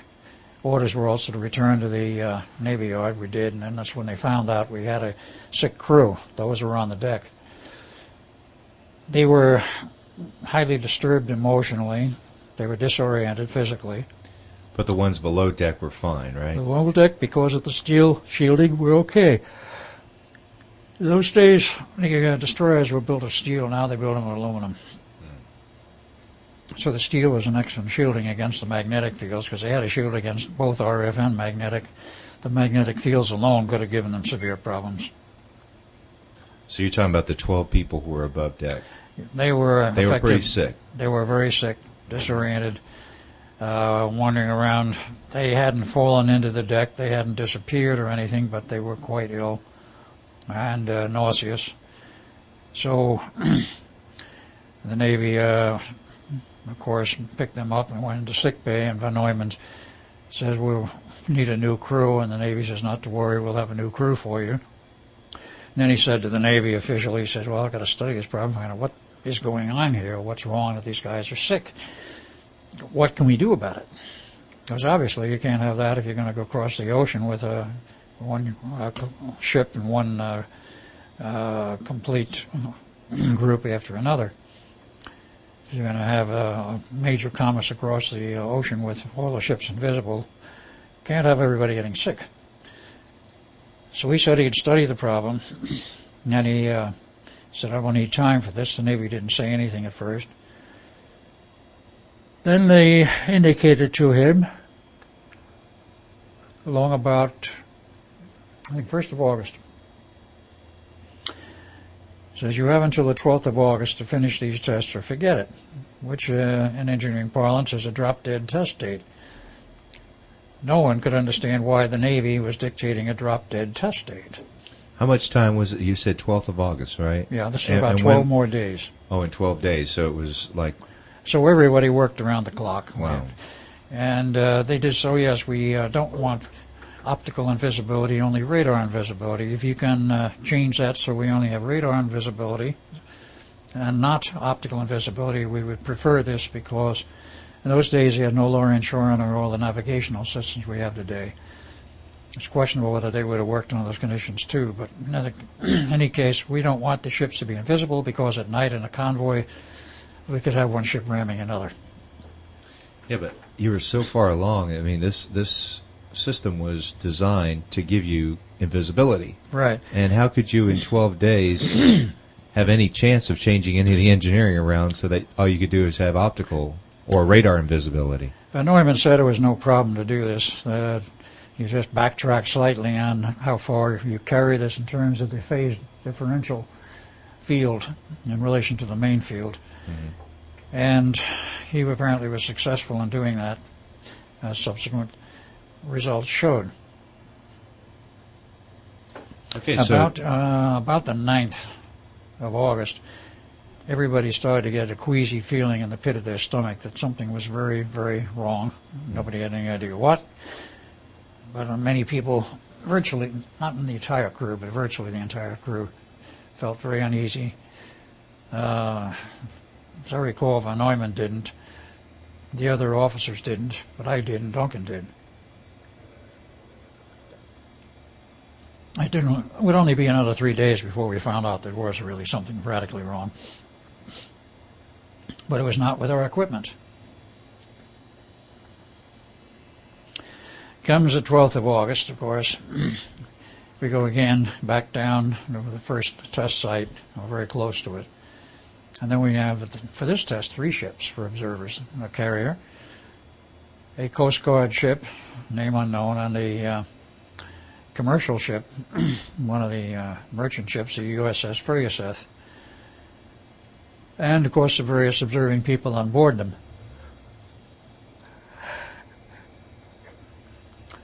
In terms of the carrier, of course, we had Von Neumann, we had Captain Harris, and we had some other staff people from the Institute, as well as from the Navy Yard. Okay, Al, what we'll do is drop it here, and then we'll pick it up right at the start of the second test. The Philadelphia Experiment. Al, this subject is perhaps what you are best known for. You played a critical role in that experiment. Now, in previous programs, you described all the work and tests leading up to that famous test on August the 13th, 1943, where the USS Eldridge became invisible. Al, let's start this program with you taking us back to that fateful morning in 1943, just before the start of the test. Okay. By the time the 12th of August rolled around, we'd all more or less gotten used to that queasy feeling and figured, well, this is it today. Whatever happens, happens. And we became somewhat resigned to it, though we still didn't understand why we were basically uneasy. So on that morning, the test crew marched aboard the ship. Duncan and I were there, and not immediately and down in the hold where we ran all the equipment, but we were on board. The captain of the ship was there, and of course, for that particular occasion, they had 3 test ships. They had, or I should say, 3 observer ships. And there were 3 test ships, too, for that matter, but we're not getting into that in this moment. Dr. Von Neumann, Captain Harris, and all the others on the deck of the carrier. There was a Coast Guard cutter, who was an observing ship, and the USS Ferguseth, which was a standard commercial ship for hauling cargo across the Atlantic or wherever. Were there any medical ships around? No medical ships around per se, no. There were some medical people on board the carrier, I'm sure, but there was no specific need felt for a medical ship as such. If anything went wrong, there wasn't going to be much they could do out there in the middle of the bay anyway. They're going to have to get the ship back or unload the personnel if they had to and take them ashore and into the yard and any of the naval facility hospitals. So all of those ships were just sitting out there for observation purposes, right? Now, one of the interesting points about this, which I had almost forgotten about, but is perhaps important, there was a sudden change of plans on the morning of the 12th of August. Captain Harrison, in the process of observing the first test on the 22nd of July, as I have mentioned, noticed a very large water line, much larger than the ship. A water line meaning this is where the water apparently stopped, and then you had a vacuum, so to speak, a space there you couldn't understand. And, of course, there was no ship in there, but the hole in the outline of a ship was much larger than the ship itself. And he could not see, looking through his binoculars on the deck of the carrier, he could not see where the water was down at the bottom. If, so to speak, there should have been a bottom level where you could see the water. Well, he couldn't. Did it look like a black hole or something? It looked very much like a black hole. Now, he was concerned that he wasn't sure whether that ship was actually riding in water that he couldn't see or whether it was floating in air. So he had planned for a series of special tests on the 12th of August, which included special seismometers, special measuring devices on board the Eldridge, including a special secondary crew just to run those pieces of equipment, and a submarine which was scheduled to go around the hole, if you will, and see, is it really a hole or what's going on here? Now, for whatever reason, at the last minute, they canceled all of those extra tests. The submarine was not scheduled in to be part of it, and the secondary crew was not put on board the ship. The equipment was already there, but they didn't use it or do anything with it. And all of the regular personnel got on board the ship. It went down river to its point where it was stationed for the test, and then by command on the radio came the orders, turn on the equipment. Let's go back a little bit. About, again, how many people were on the ship, the Eldridge, when this actually happened on the 12th? The test crew was, again, right around 30. It's about 35 total. Okay, and the names of the people that you recall, certainly Duncan is one of them. Oh, yes, Duncan was one of them. Any others? Myself. Right. Brother Jim, who was not part of the first test because they drew straws, so to speak, as to who was going to be first on the list for the first test, and then they drew the leftovers, so to speak, we used on the second test. Since Jim didn't draw the straw, our younger brother, for the first test, he was on the second one. Mm-hmm. And anyone who was not used on the first test was used on the second test. Of course, this guy I knew by the name of Wild Bill, as we nicknamed him, Wild Bill Cody, was part of the second test. And there are some other people whose names I cannot remember at this point. Because it's hard to remember the names of those people from that far back, particularly when you're going through more than one set of brainwashing techniques. But the specific ones that I've mentioned had a very good reason to remember them. Do you remember their faces, though? The faces? Yeah. Yes, some of them I do. Right. Because the picture of the graduating class, as we called it, for the Eldridge, or where my father was the head of it, some of those faces in there are very familiar to me, even though I do not remember the names. Not all of them. I would say about half are quite familiar. It's interesting because a lot of the technical details, you have almost, a photographic memory about those. Mm-hmm. But some of the other details, such as the name of the captain or things like that, become much more difficult to you. The captain was, of course, a temporarily assigned captain. Right. And I ran across that name once, but I do not recall it at this time. And some of the other personnel, in fact, all of the personnel for these tests were temporarily assigned for the specific purpose of those tests only. Mm-hmm. They were not regular crew members. They were not part of a regular crew. And the regular crew that would be assigned later on was not the people that were involved with these tests. Okay. So about what time did this test occur? Started right around 1000 hours, as they would call it, 10 a.m. in civilian time. Mm-hmm. And we turned on the equipment. And how far out did you go? We went downriver about 6 miles, very close to where the first test was undertaken next to Tinicum Island. And there's two other ships, the Coast Guard cutter and the SS Furioseth, were there along with the carrier. And the Furioseth also had an observer on it, which was a man who figured in one of the earlier books, Carlos Miguel Allende. His real name was not Carlos Miguel Allende. That was a pen name. His real name was Carl Allen, Dr. Carl Allen. He had a Ph.D. in physics, and he was an officer in the Navy. And he was assigned to the Furioseth as an observer a little further out, but not quite as far out as the carrier was. And why they wanted him on that ship, I don't know, but that was just part of the procedures they followed. Mm-hmm. They had quite a number of observers, and because of Carl Allen's footnotes on a book many years later, other than for that, probably his name would have been long since forgotten. But he lived on in infamy, or whatever you want to call it, because of a certain book, The Case for the UFO by Morris K. Jessup, with all of the footnotes written in there, allegedly by all one person, Carlos Miguel Allende. But this happened in 1955, not 1943. Mm-hmm. But in 43, he was a naval officer on board the Furioseth. And as a test proceeded, and the modifying requirements by the Navy that they only wanted radar invisibility, not complete optical invisibility, relaxed the requirements slightly.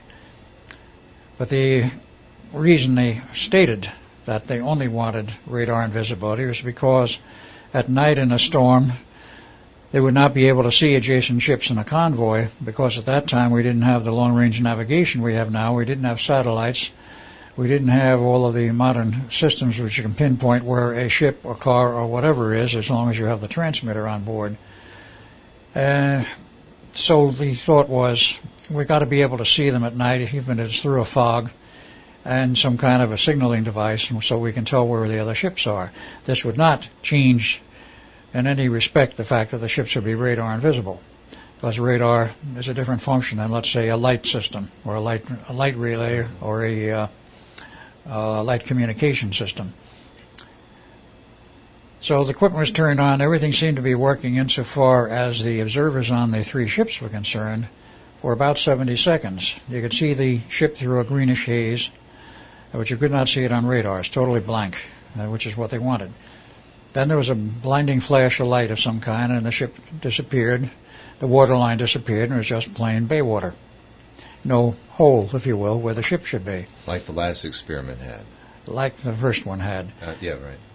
And with that, of course, there was panic on the carrier, and they tried to raise it by radio. They could not. You couldn't get any radio communications, whatever. And I'm sure that some hair was pulled out. That may have been where some of John von Neumann's hair disappeared. And about 4 hours later, the ship returns to the same spot from which it had departed, with noting from the decks of the carrier and the binoculars that there were some strange changes. Part of the very high antenna system, which was on top of the main antenna mast, for establishing the rotating EM the electric field, as part of the EM field, was missing. There was pandemonium on the ship. It looked like there was superficial damage to the ship at certain locations, but they couldn't be sure. So they couldn't raise anyone on the radio, of course. So, you mean the while boarding it was party. invisible? While it was invisible, they couldn't get anyone. They couldn't raise anyone after it was back. Oh, really? And that's when they said, we've got to send a boarding party out. Okay. So they sent the boarding party. It boarded the ship with two-way radios, I believe 4 in the boarding party. They boarded the ship and they wandered around, and the first thing they see is 2 sailors buried in a steel deck, the bodies intermingled with the steel of the deck, dying or dead. And they find 2 more upright in the bulkhead further forward from where they had boarded. They were essentially dead. The 5th man was still quite alive. He had his hand buried in the bulkhead. So the medical officers, I'm not sure, but I think they left him in that position until they got the ship back in the yard, then brought the medical officers aboard, removed his hand, and then gave an artificial hand later. He was the only one of those 5 so positioned that lived. They also found pandemonium on the decks of those sailors who had been stationed on the deck, and certain ones were fading in and out of visibility, like they were just like a mirage, disappearing and then coming back. And like so many of our sci-fi movies today have such excellent special effects, to have a person disappear and then come back. This is what was actually going on the Eldridge. And the rest of those on the decks were wandering around in a manner and mumbling and making noises like they were totally insane. Now, whether or not they were truly insane is hard to say, but that's the way they were judged by the medical people who checked them out and sent them to the funny farms. Those below deck were all right, with the exception of 1 man. They were not affected because the fields would not penetrate that much steel. They might have had a problem if this was a current design ship, i.e. where they use an aluminum hull. They use steel armor plate where it's needed, but the rest of the ship is aluminum because it's much lighter and faster that way. But don't they have a wood deck, though? Some of them do have a wood deck. How about the Eldridge? As I recall, it did not. I'm not positive at that point at this moment. Because I do not recall a wood deck on that ship. I know the battleship we were on earlier definitely had a wood deck. So the boarding party reported back what was going on. They said, we'll send another boarding party because we can't find anybody, even in the conning tower. What's happened to the captain, we're not sure, but he's not responding. We got to have somebody aboard here to steer the ship, take it back into the Navy Yard, and then offload everybody. So, a second boarding party. The ship is removed under its own power back up the river and into the back section of the Navy Yard. Then they offload everyone. So this is an important point, though. The ship, when it returned, was still functional. Oh, yes, it was functional. Absolutely. And it wasn't damaged or distorted in any way? Not other than a few minor things like a bent railing, the damaged antenna tower, and if I remember right, they said something about some damaged boilerplate or whatever it was in one of the gun turrets. There was some superficial damage to the steel outer structure. There was no damage to the main structure of the ship, nothing to interfere with its operation. Was there any radioactivity associated with this ship when it returned? As I recall, there was no radioactivity per se. I'm not even sure they checked for it in the same manner that they do today, which is so commonplace. But I don't believe they did check for any of it at that time. They did, I believe, later, but not at the immediate time or when the ship returned. Now, when did you actually see this boarding party? Was it the first one? Oh, yeah. They came and saw you? When Duncan and I came out of the control room after the equipment, which I'll have to explain what happened, why the ship returned. Right. But when we came out of the control room, we saw sailors milling around. We saw 2 buried in the deck. We saw 2 buried upright, and one of them is our younger brother, Jim. And at this point, Duncan got very upset and essentially panicked. Or at least that's my interpretation of what it was. He headed for the railing and looked back at me like, aren't I coming along? Well, I had gone over to brother Jim, because he was crying and sobbing, and he was still conscious. His head and shoulders were out of the steel. He wasn't totally buried in the steel. So consequently, he remained conscious longer than the others. And tried to comfort him. At that point, Duncan jumped overboard, went back to the future, and what happened to him, as the original Duncan, I've already given a description of. Right. Now, he was not there when the ship actually returned to its normal space-time. I was. And I made a report when we had the 4-day board of inquiry. And I told them exactly what I saw, and I told them that Duncan and I had been to the future in 1983 and all of this, and they looked at me with some very blank, unbelieving stares. I mean, those Navy brass did not believe a word I said. Well, so the ship was able, on its own power, to get back to its Yes. dock, right? Just required some personnel who were not mentally scrambled to handle it. Okay. Now, those below decks were all right, as I said, except for one person. That one person developed a very strange condition, and I didn't even know about it at the time, but I heard about this indirectly at a later time via, of all people, Carl Allen, who knew about it and used to talk about it at a future time from the 43 to 45 era. This one man developed an invisible arm. There's nothing wrong with his arm. It just was invisible. And nobody could explain why. But was it a third arm? No, it was one of his regular arms. I believe his left arm. And it was perfectly normal in terms of usage. But it was totally invisible. So what they finally decided to do, they wrapped him in a bandage, put a bandage on his arm and down over his hand to say he had been injured, and he was recovering. He had usage of his arm and hand, but he had to keep the bandage on for a period of time. Well, this became a standard cover, if you will, for quite some time after that, because I don't think they ever found a way to make his arm visible. Oh, my God. Rather a strange malady. That's something new. I've not heard that part of the story yet. I didn't hear that for a long time. I didn't know about it for a long time afterwards. But in any case, those who were on deck, they had a problem because some of them seemed to be insane. Some babbled about ETs. I didn't believe it. And I did not believe about it until I had the paperwork in my hands from Oscar Schneider after he died. He didn't tell me about it. He didn't. None of them said anything further about what they saw, except they were saying this, and nobody believed it, particularly me. Because up to that point, I had never had a contact with extraterrestrials. I had never seen any on the ship. Duncan, as far as I know, had not seen them. It all occurred in the interim while we were gone from the ship, after we jumped overboard the first time. And then before we came back, the ETs came and went. That's the only way we could piece it together and figure it out later. Because, as the record showed much later, one of them, perhaps many, were implanted by this alien group. One of them, at least, was proven that they were implanted by the records from Dr. Schneider. But I gave my report, and nobody believed it. I did not mention the ET business because I didn't believe it. Did you ever get to go back and talk with any of the people who were on the ship at that time? Yes, I did. I definitely did, because we were all back in the Navy Yard. I was essentially pulled off the project, but the project at that point was in limbo. And we talked with the personnel. The Navy didn't know what they wanted to do for quite a while, but I talked with these personnel, talked with some of the ones who they had judged insane, and I didn't think they were insane. I thought they were mentally scrambled, had seen something which the rest of us hadn't seen. And then there were those who were fading in and out of visibility, but literally doing a domain change, if you will, from this reality to another and back. The initial way that the sailors stopped this was for those who were still anchored here permanently, if I may put it that way. They had a laying on of hands. They put their hands on the ones who were fading out, and that seemed to give them the amount of energy they needed to stay in this domain.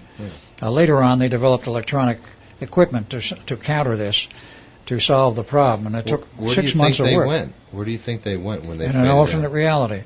Some went out and never came back. Others were fading back in and out, coming back and forth. There was about 4 or 5 that were doing the fade in and out number. Did a lot of them die, say, within a year after this? Yes, within a year to 2 years after, there were quite a few dead. It wasn't a large crew to begin with, but they started dying off. Those that did not disappear, started to die off.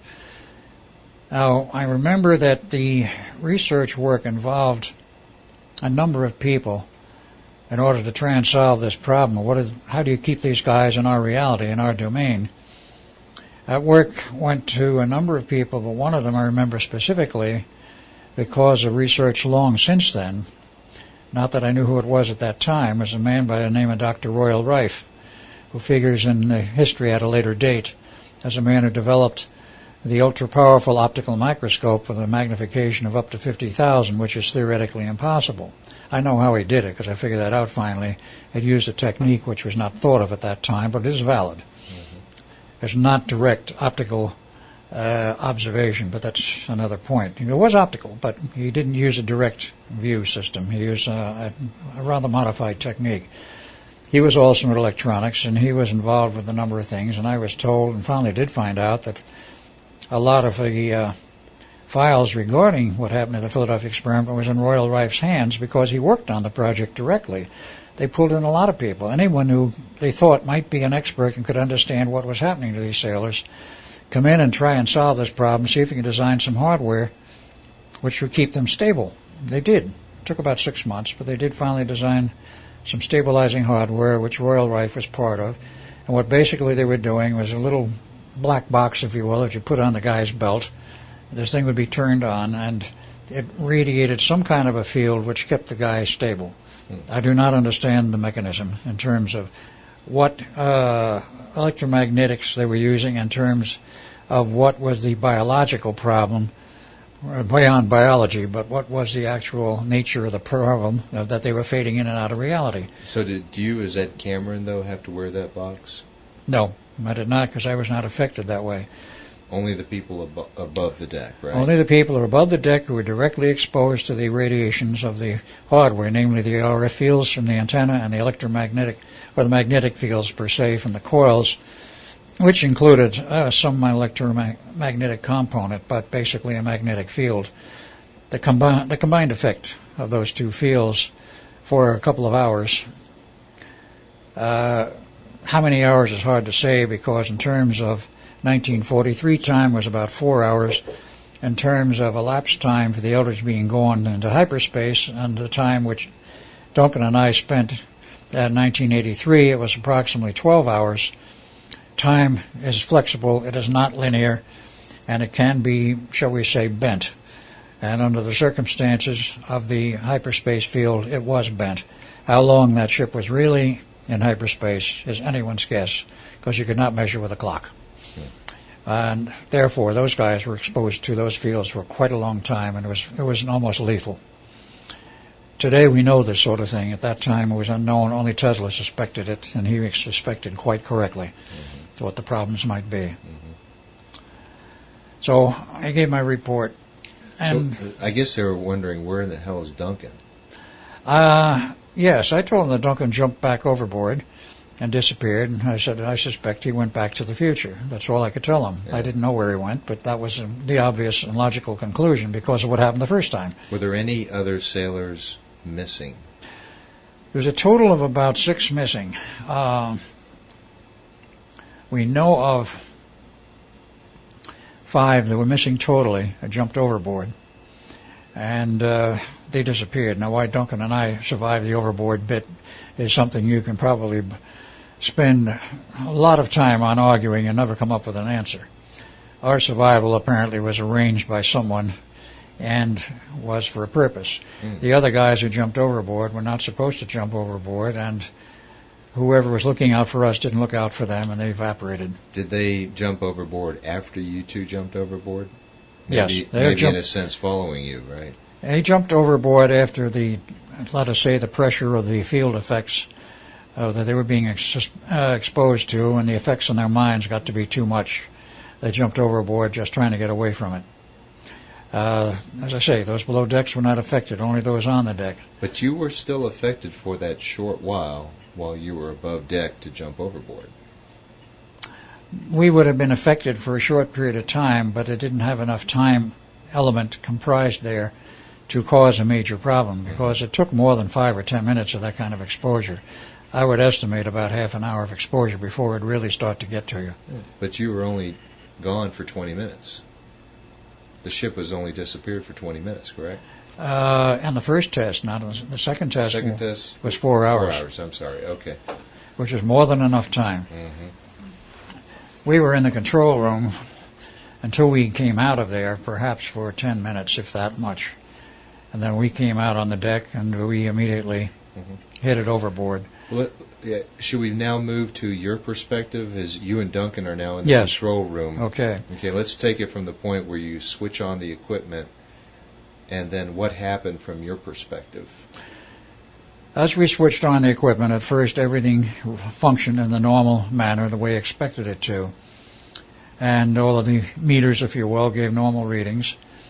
And we were there about 30 seconds into the test when we realized something wasn't quite right. And the reason we realized something wasn't quite right was because all these huge banks of electron tubes. See, the field coils of the two alternators were driven by banks of 6L6 tubes. They had to be modulated in a special way, plus the normal drive signals to make the alternator do what it was supposed to do, plus modulate the output signal, required a lot of amplifiers, and it actually took 306 L6s to drive each one of those coils on each alternator. There were 5 field coils on each alternator.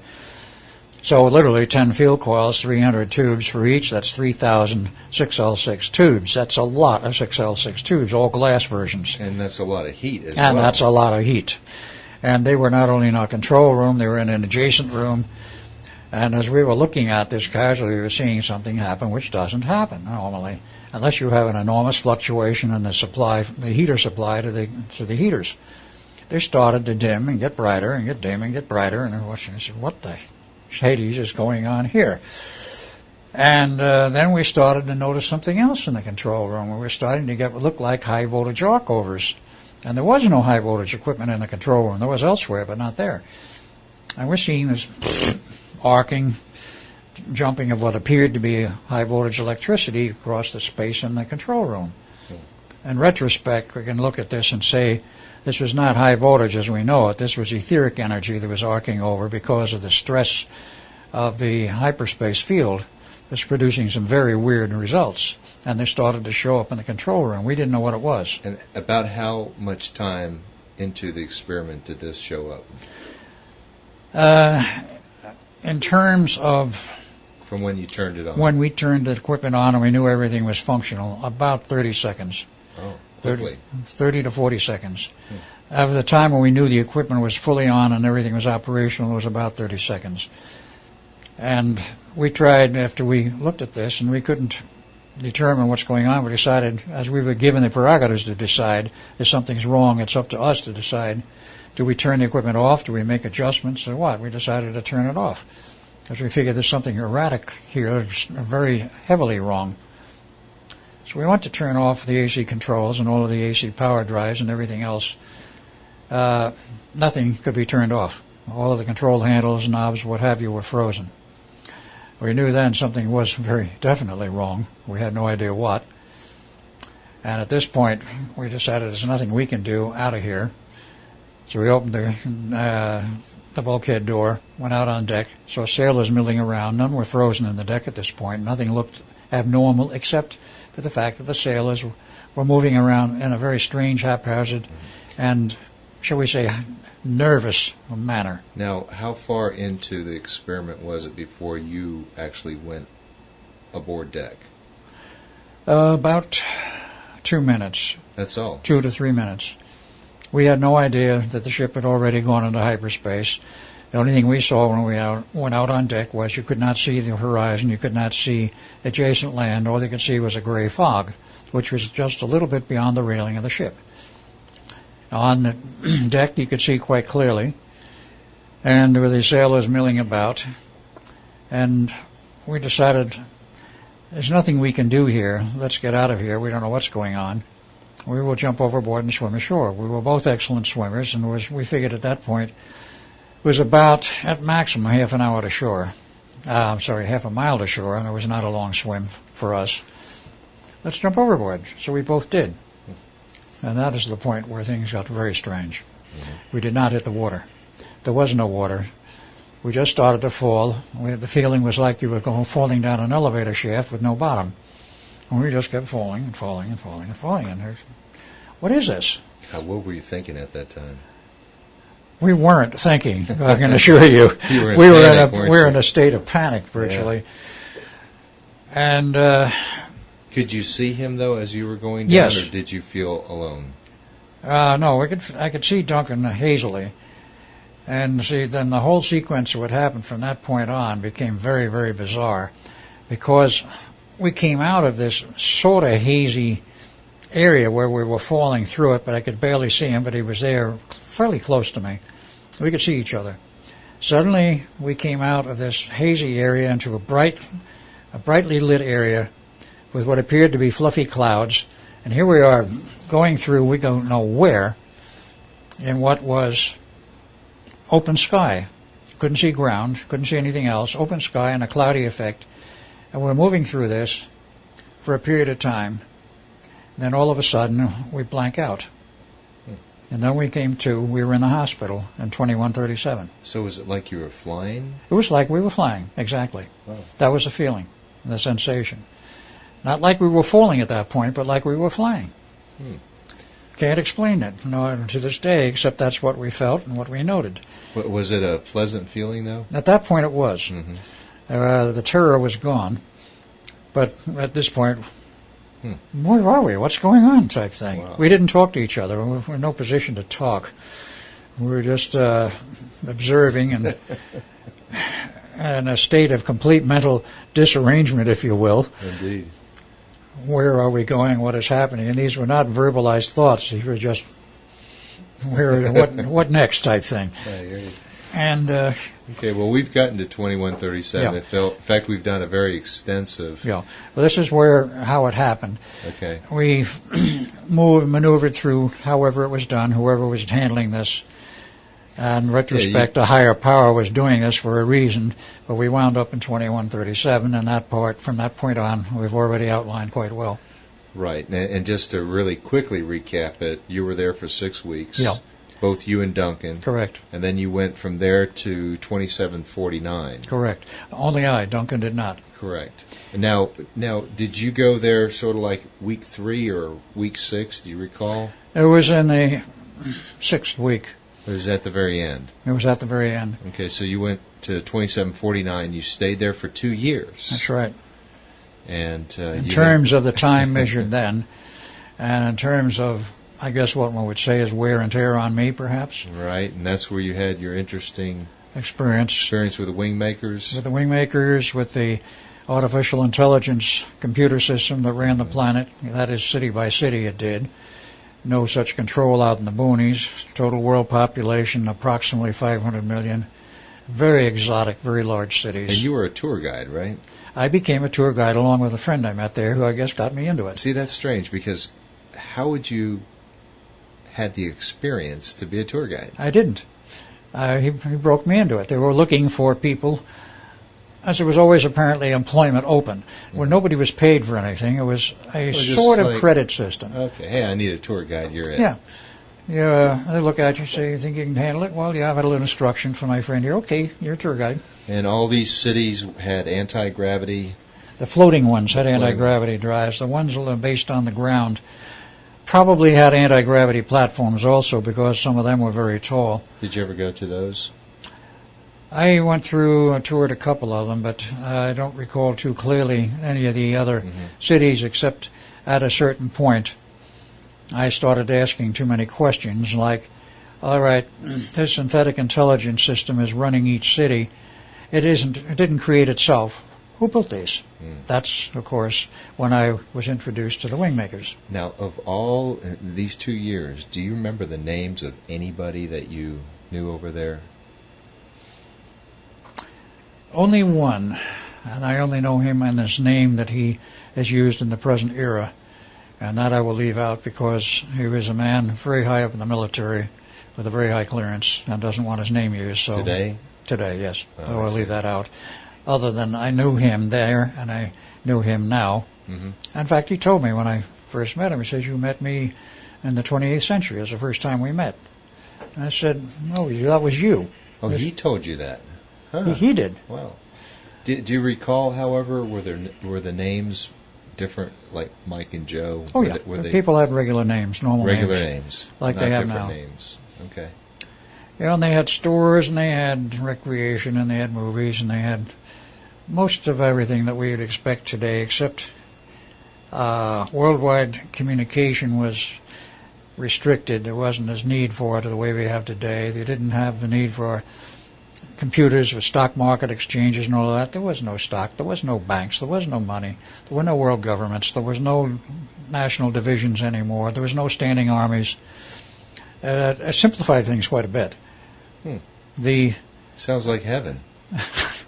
Closest thing you'd ever come to it, and I think after a while it got to the point where people were bored. It was, well, yeah, that's true. No worries, right? Right, there were no worries. Okay, so let's go all the way to the end. Here you are. You had your 2-year experience there, which we have covered in other interviews. Right. How'd you get to the point where you left? Did you just... I got to the point where I left because I was told I had to. Okay. I said, I don't want to go back. I want to stay here. Was it the Wingmakers told you? Who told Basically, you? It wasn't the Wingmakers so much that told me that to go back. It was the synthetic intelligence computer in the one city I was sort of stationed in. And I said, you got to go back. There's a mess you have to straighten out in the past. He says, what mess? They wouldn't really tell me. Did you have memories? Did you know what had actually happened? At that point, I did not. You just thought no, you when had I always arrived, been there. When I arrived in 2149, memories prior to that were erased. 2749. And 2749. Memories prior to that were erased, and it was like I had always been there. After a while, I realized that I didn't exactly belong there. Something was strange. Something was wrong. And I asked many questions, in which I got usually no answers. One of them was my friend, the tour guide, who I got very, very friendly to and quite close to. I asked him, don't I know him from somewhere else? And the flat answer was no, which was a lie. But nevertheless, that was the answer. Where'd you know him from? He was the same guy that died on the Philadelphia experiment. The guy known as Bill Cody. I've been able to trace his history since. It's a long and bizarre history, but he wound up from the Eldridge in the 28th century. And eventually I wound up there. And he took me all over and got me involved as a tour guide, and apartments, housing, whatever, was rather plentiful and readily available. If you didn't like living in the cities, you could go out and make it on your own in the back country as a hermit or a farmer or whatever. There were farms, but most farms were contained within certain city limits because the farms were contained. They didn't need the giant farms like we have today. But the farming was contained. It was very well controlled, well irrigated, well nurtured, and so forth. Was it still a small population? 500 million max for the world, and in the United States, or what that territory I was in, which would have been part of the U.S., let's say for all of North America, which would include what was once Canada, from questions I asked, there was actually less than 100 million. There was more population in North America than almost anywhere else in the world at that time. So the principal concentration was still in North America. Okay. So this computer basically said there's a mess in the past which you need to be sent to. You have to go back to and straighten out. You need to go back and straighten out. I don't want to go back. You have to go back. I kept insisting, I want to stay here. I said, you can't. I said, what do I have to go back to? You have to go back. It wouldn't give me a direct answer. So eventually I was sent back without my knowledge of how it was done or my say-so or my approval. I was just sent back. And I was sent back completely intact, of course, in terms of health, to 2137 to the hospital to meet with Duncan. And a short time after that, Duncan and I were transferred to the incident which I've described publicly so many times, 1983 at the Montauk Point thing at approximately 2 a.m. in the morning. Right. And inside the perimeter of that military fence. Let's go back to 2137, though, and the transfer. How did that happen? Was it just sort of a blink of the eyes, or was there a there was probably equipment involved, but I can only say probably because I have no recall of it. Remember. And what transpired in the last hours and minutes with Duncan and I there before we were transferred, I'm sure there was more to it than I remember, and what I remember of it is very blank. And it was then, as we went back to 1983, when we arrived at 1983, suddenly all our memories of the Philadelphia experiment and what we had just gone through were back, with largely a blank out of the 2137 and the 28th century phenomena. That did come back to some extent, but it came back later. And of course, in terms of Al Bielek, it took a long time to get that back. But that was largely blanked out, but not totally blanked out. A little of it came filtering through after the sequence of returning to the Eldridge, destroying the equipment, because what they gave us instructions, of course, as I've covered from Neumann, destroy the equipment, whatever you have to do to shut it off. Let's go back now to Montauk, because that's where you landed. Right. Right. Both you and your brother landed there. Right. And you said there's a helicopter. Helicopter overhead with a blinding searchlight. Right. And okay, so they took you down in the underground caverns? They took us in the underground part of Montauk, which had been built as part of Montauk specifically. In other words, they didn't go into a cavern section. We went into a artificially built section, which was where much of the work was done. A little lower was the caverns. We didn't go that far down. So they were expecting you? Neumann was expecting us because of the records from my report to him in 1943 of what had happened, that I'd gone into the future, and had been at the 1983 end of it. I told him all of that. He didn't really believe me, but he sort of half believed me. But he said later, we're going to have to do something to prove this. But he had the records of what final report he wrote, so he knew what was probably going to happen. So quite literally, he was kept on the station as a consultant until this era would happen, if it was going to happen. Other people going through the years in 1981, 82, 83 weren't quite sure whether something like this was really going to happen. But they still had a greeting party ready for you. Oh, yes. They had a party ready for us in case we arrived, which we did. And, of course, then we met Van Neumann. Van Neumann told us the problem and so forth. And then, of course, we were shipped back to the Eldridge. Well, let's go back, because we haven't really explored this one part. Okay. Here it is. You see Dr. Van Neumann. He's quite a bit older. Quite a bit, 40 years older. Than when you left. Yes. What was the shock that you experienced when here he is, you see him? At first, I would say at first there was no shock because we didn't recognize him. And when he said, I am Dr. John Van Neumann, the same one you knew in 1943, except I'm 40 years older, and you're at Montauk, Long Island, we didn't believe him. We told him, he says, you can't be. He said, I am, and he was insistent on it. And he says, never mind, come with me. So he gave us the cook's tour of the underground, or the computers, and all of the various electronic systems, none of which existed in 43. And we were, shall we say, ogle-eyed at this stuff. And computers, people were talking about computers in 1943, and that's all they were doing, about what was going to happen after the war.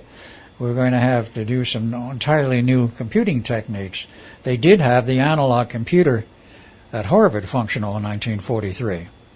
They had some other calculating devices which were at the University of Pennsylvania in Philadelphia, which were not computers, but they were calculators, very large electronic calculators, and they knew the day was coming for a computer which could do the computations automatically, but it was not there yet. But then we were confronted with it in 1983, and we see all these computers. And were these this? IBM computers? Yes, IBM 360s and 370s, plus the hard drives, plus the tape drives, plus everything else. And one of them even had a couple of card readers there. And all of the associated hardware feeding those computers, other computers feeding them, and of course the graphic displays they used. And of course, after we got through all of that and some of the modern electronic equipment, a tour of the basement. See, that's the interesting thing about that is that was the present state of technology At for 1983. everybody. Yeah, 1983, because I know IBM had just, I think, 84 announced the successor, which was the 4300 series. Yeah, it came just a little later. But you would think that they would have had perhaps even more advanced technology there. They than what you apparently could buy. didn't. Apparently they didn't in 83. An independent group had already split off from IBM, was working on the Cray computer that became a separate corporation, of course, very large. Seymour Cray did that, right? Yeah, and he was originally, I believe, an IBM employee, and his whole group that went with him. And they did have a Cray 1 installed at Montauk prior to 83, I think about 78, 79. That was the first of a long series. The Cray 2 didn't come along until after 83, as I remember. We did not have a Cray 2 on board. If we'd had a Cray 5 available, they wouldn't have had a problem. But we didn't. Okay, They did showed they us keep all you of in a this. room? Did they keep you in a room for a while, though? They kept us in that room for a while, and we sort of looked at the equipment and so forth. Then they took us out to see other electronic equipment. They showed us... It did not show, if I remember correctly, it didn't show us the tunnel, not at first. They did later. I mean, in the first tour, there was a second tour later. But in the first tour, they didn't show us the tunnel, but they showed us some of the hardware that went along with generating the tunnel. Some of the very high-powered equipment in the basement, as it were, the huge transformer, the huge ampletrons, and a lot of the other heavy equipment, Al, why do you and switching think? gear. Why do you think they gave you the Cook's tour? To convince us, I believe, that we were in 1983 and not in 1943, and it was not a trick, and not an illusion. Okay, and why was it important to convince you? I suppose one could take a number of tacks on that. They had to convince us that it was real and not illusion, so that we wouldn't think we're in some kind of a nightmare or a dream, and say, "Oh no, this isn't real." And refused to cooperate any further because they needed our cooperation desperately. Okay. So eventually we were convinced, but the thing that finally convinced us was sitting down in front of large screen color TV, which of course did not exist in 43. All we had is 10-inch black and white at that time. And there were other larger experimental systems, but no color. And there we were watching color TV, and everything from the Man in the Moon to the Cold War to freeway traffic and jams in the big cities, and the status of the Cold War. Cold War, what's that? Well, we listened and watched, and said, this doesn't fit like anything we know. And then, of course, the commercials. And the commercials are what really did it. Particularly the one, which I still think was American Airlines. It could have been any one of them. Announcing, or throwing it out into the audience, as they do in some of these commercials, on your next vacation trip to Hawaii, why not fly with us on our 747 jet? And then, of course, they show a picture of a 747 jet in flight. We look at this thing and say, huh? What's that? I can see your jaws dropping. Because, obviously, 747 jets or anything like it didn't exist in 43. That's right. The Germans had jets for the military, which they had just barely put into production, though the production versions of the ME-263, I think it was. Then there was the rocket plane, which was yet to appear in 43. But the Germans had early jets, but we had no commercial jets of any kind in 1943. No one did. So here we are suddenly introduced to a world of commercial jets. So we look at each other and says, it looks like the old man is telling it straight. So we went down to his office, looked him up, and said, okay, gentlemen, are you convinced? I said, yeah, I guess we are. He says, well, we've got a problem, and we need your help. I said, okay, what's that? He says, well, as you probably gather by now, the Eldridge is pulled out of its normal space-time location by interlocking with the Montauk project, and it's in hyperspace. And it's an artificial area, and this hyperspace bubble that it's generating is getting bigger all the time, and we don't know how large it's going to get. We don't know how long the equipment will stay on. It says theoretically it could run for 30 days until the fuel runs out on the diesels. But if nothing breaks down, it can run that long, and this bubble might get big enough to engulf the whole planet. He says, you got to go back and shut the equipment off. I says, oh, great. And how are we supposed to get back there? We don't even know how we got here. Yeah, it's interesting, though. Was it important that you and Duncan both Yes, go back? It's important that we both go back. They couldn't just send somebody else? No, it had to be us. And we didn't understand the reasoning at that point. I think von Neumann knew the reason very well. Mm-hmm. We were already part of a time loop, and we had to close it. Okay. So I said, well, how are we going to get there? He says, that's no problem. Montauk here, with the equipment we have complete control and mastery over space and time. We can send you any place we want at any time we want. Well, that was rather a mouthful to swallow, that they could do all of that, but they did. They gave us a tour before we were sent back. We did go up on the surface once. We did see the, shall we say, the Montauk Tunnel hardware and the point where the tunnel would manifest. It wasn't on then. I'm gonna throw a little curveball at you right now, and then we'll get right back to that. But okay. If they had that ability to send you any place, any time, why couldn't they have gone to, say, the year 2000 and pulled out some nice fancy computer hardware and brought it back and used that instead of the IBM 360s? Well, they did change them, but the point we could make there is, yes, why not? As a matter of fact, those type of techniques were used by the United States to win World War II. Mm-hmm. A very special hardware was brought in at the time of the war with Nazi Germany, because Nazi Germany was winning over us hands down. Oh, so you think we actually did do it? I have this on hard information.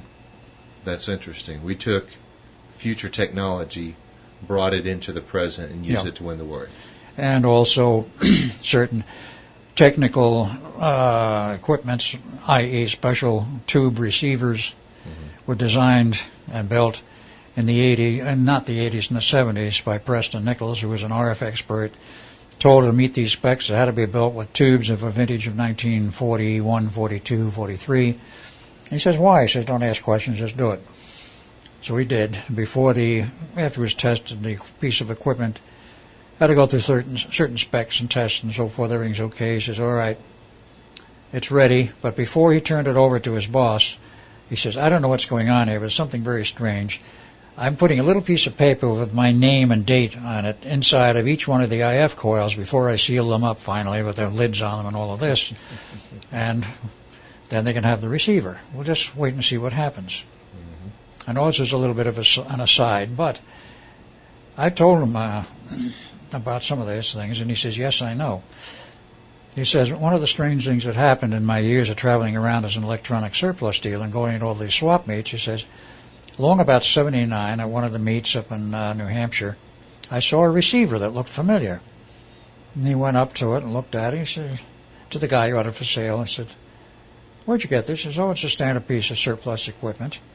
And he said, the nomenclature for the nameplate for the manufacturer and the date of manufacture, the model number, all of this stuff, the whole serial numbers for the military was all on it. He looked at it and says, I think I've seen this receiver before. How much you want for it? And told him, he said, I'll buy it. He took it home, and he says to me later, he says, I swore when I saw that was the receiver I had worked on a couple of years prior in AIL in the lab and built. And it had a manufacturing date on it of 1940, with a nomenclature and nameplates for 1940 by one of the well-known manufacturers for that year. And he opens the thing up, takes the IF coil lids off, and looks down in the coils. little pieces of paper in them, pulls them out, and there's his name and there's the date. Wow. From about 1978, 79, whenever it was. And a receiver which was manufactured in 1940, supposedly. Now, obviously, the model must have been sent back. It had to be sent back to the people who built it in 1940. Now, why this commerce back and forth, I don't know. But there are other examples I was cited that we literally took various materials out of the future in order to beat Hitler and beat Japan. So you think if we did not do that, we would have lost the war? That's the info I have, yes. Hitler was head and shoulders above us until we started feeding in certain specialized hardware and, of course, found the means to build more powerful aircraft in far greater numbers than he could possibly handle. Because we were sending 1,500 numbers of bombers in one fleet over Germany, bombing the hell out of them day and night. And there's no way the fighter craft they had, no matter how many they had, could handle wave after wave of that size. It was amazing how quickly it was designed and built. Yes, it was. It begs another question: how were we able to design modified B-17s and then, of course, B-29s for the Pacific primarily, but they were using B-17s, B-26s, and the British Halifax bombers over Europe at that time in such large numbers. So the British weren't building most of those, we were, and we were flying them over. Okay. Huge convoys, pardon the expression, not a convoy per se, but flight assemblages of flying the bombers over to England via Greenland usually. Bottom line, we beat them, and it took some specialized approaches and hardware. We can go into that in much greater detail or more inferences, but... Let's get to the point where they said, we need your help, you need to go back to 43. Right. At that point, I said to him, as I had said before, I said, I don't know how you're going to do this. We don't know how we got here. And he said, we have complete control over space and time. They had given us one tour of the tunnel, not operational, past the hardware, the wall where it was installed, seeing some of the heavy equipment, and so forth. And later on, I asked him, how are you going to do it? He says, you've seen what we showed you about the Montauk Tunnel? He said, yes. He says, we'll ship you back through that. I says, well, how do you know where the Eldridge is? He says, we know where it is, and we know how to get you there. We'll get you there, and they did. But you're going back with radiation suits on. Was this von Neumann? Yes. Who told you this? Right. Okay. So he seemed to sort of run the show at this point. At this point, he did. It was his show because he knew what was coming. And even though he was only a consultant, they let him handle this aspect of it. He didn't handle much else anymore at Montauk, but that aspect he did. So it was the radiation suit when you actually went through the tunnel? It was not because of the tunnel. It was because of the fact we were going to go through a hyperspace field. And what they got from the way of the reports from me indicated to them that when we made the trip to 2137, we went through some hard radiation someplace in space, hyperspace, whatever it was we were in, which caused all the physical damage. We were radiation burned when we arrived in 2137. So they weren't taking any chances on it. They gave us radiation suits complete with visors, hood, gloves, everything. And I said, you want to wear these when we dump you through and put you down to the decks of the Eldridge. Says, after you're on the Eldridge, you probably won't need them. But we're taking no chances. You're going through with the suits on. When you get there, you can take them off and do what you want. But obviously the people there in 1943, upon seeing this suit, scratched their heads saying, where the hell did that come from? I think the guys on the deck... well, the ones who did the investigation. Well, that's another aspect of this. Okay. When we arrived back there on the deck, of course, the guys who were on the deck already, for the most part, were too far out of it to pay any attention to us. So, literally, we took off our visors and left our gloves on, found axes, and started smashing equipment, primarily the banks of 6L6s to cut the drive to the two huge alternators, because we knew if you killed that, the magnetic fields would go down, and then the whole support system for the field would collapse. We also knew it would probably take about 2 minutes before the total field was down, and we'd be back, shall we say, permanently relocated where we started from. It was during that 2-minute gap after the generators were winding down, and when everything cleared up, that we saw the sailors in the deck, the two in the bulkhead, the fifth man, and Duncan decides to go jump overboard. He jumped overboard before the fields collapsed, or it would never have happened. Here's what I haven't figured out, though. You're down below deck when you're actually smashing all the equipment, right? Partially. Part of it was smashed in the control room. I was on deck in the control room, and then part of it went into another room in the back of that, and then the rest of it was below deck. Mm-hmm. So we were smashing primarily the control systems, which are on deck level. Oh, okay. And that's how you were able to see what was happening with the sailors. Okay. And then we came back out and saw the sailors. No, we didn't climb down a ladder and come back up. We had to go down one short one into one section for other equipment to wreck it.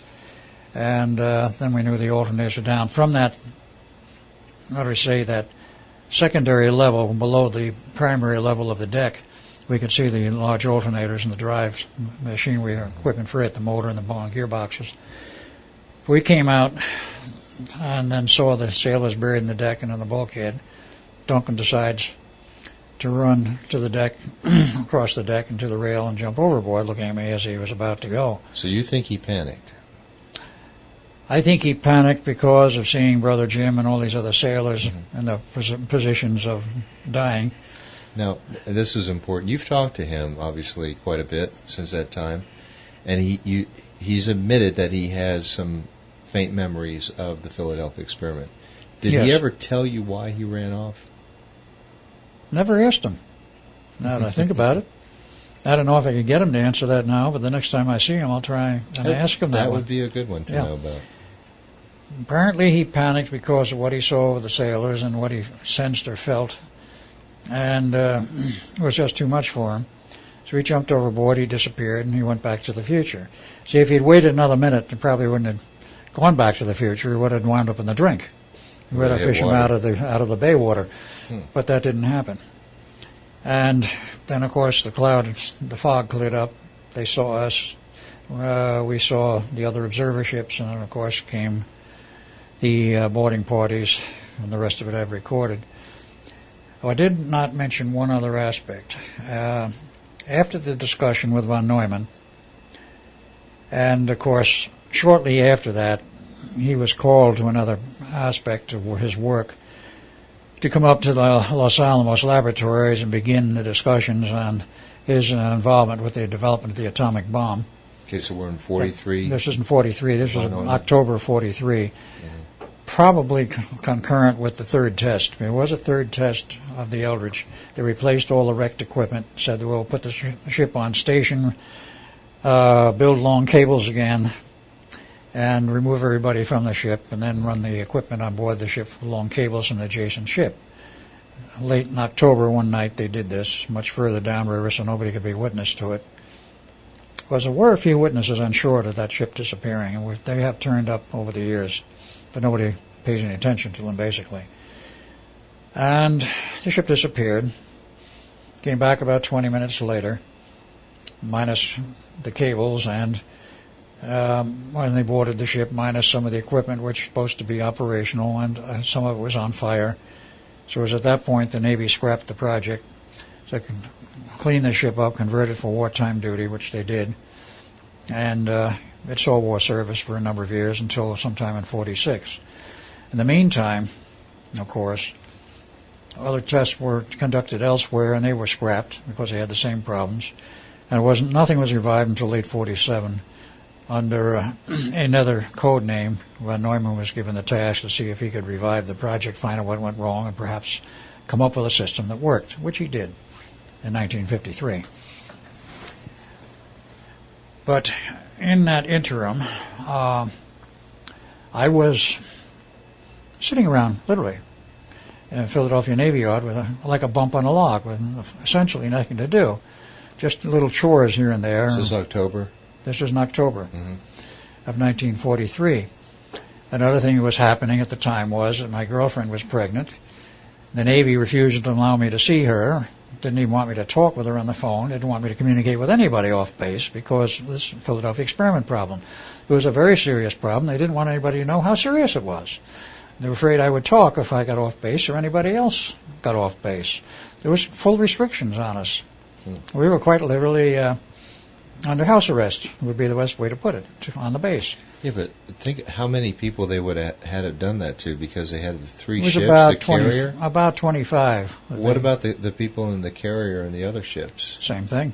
Anyone who witnessed what happened were in the same condition of house arrest.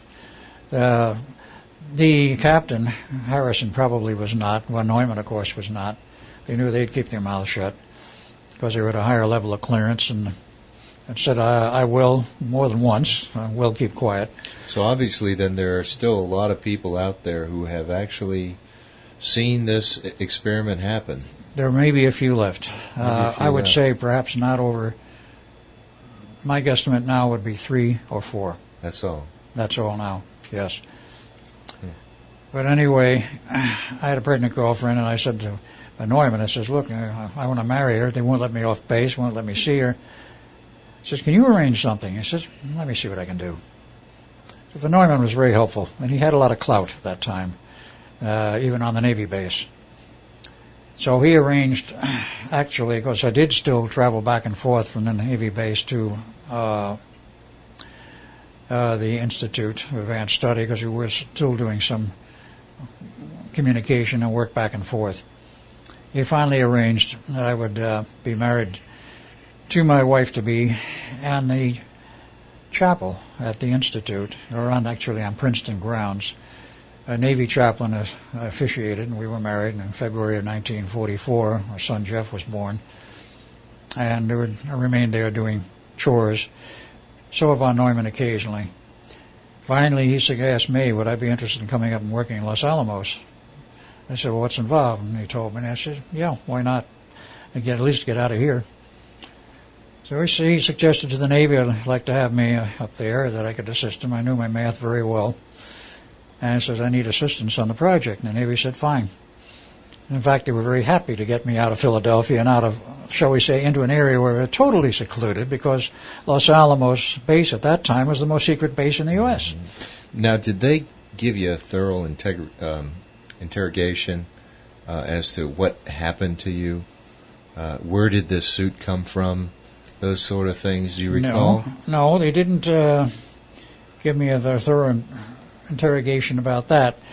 See, there was one suit left on the deck. That was mine. The other one remained on Duncan when he jumped overboard to go back to the future. So there was only one suit left, and they thought that was awfully strange. Mm-hmm. They didn't ask me any questions about it, and I didn't give them any answers. It's very peculiar that the story of the suit should turn up much later, decades later.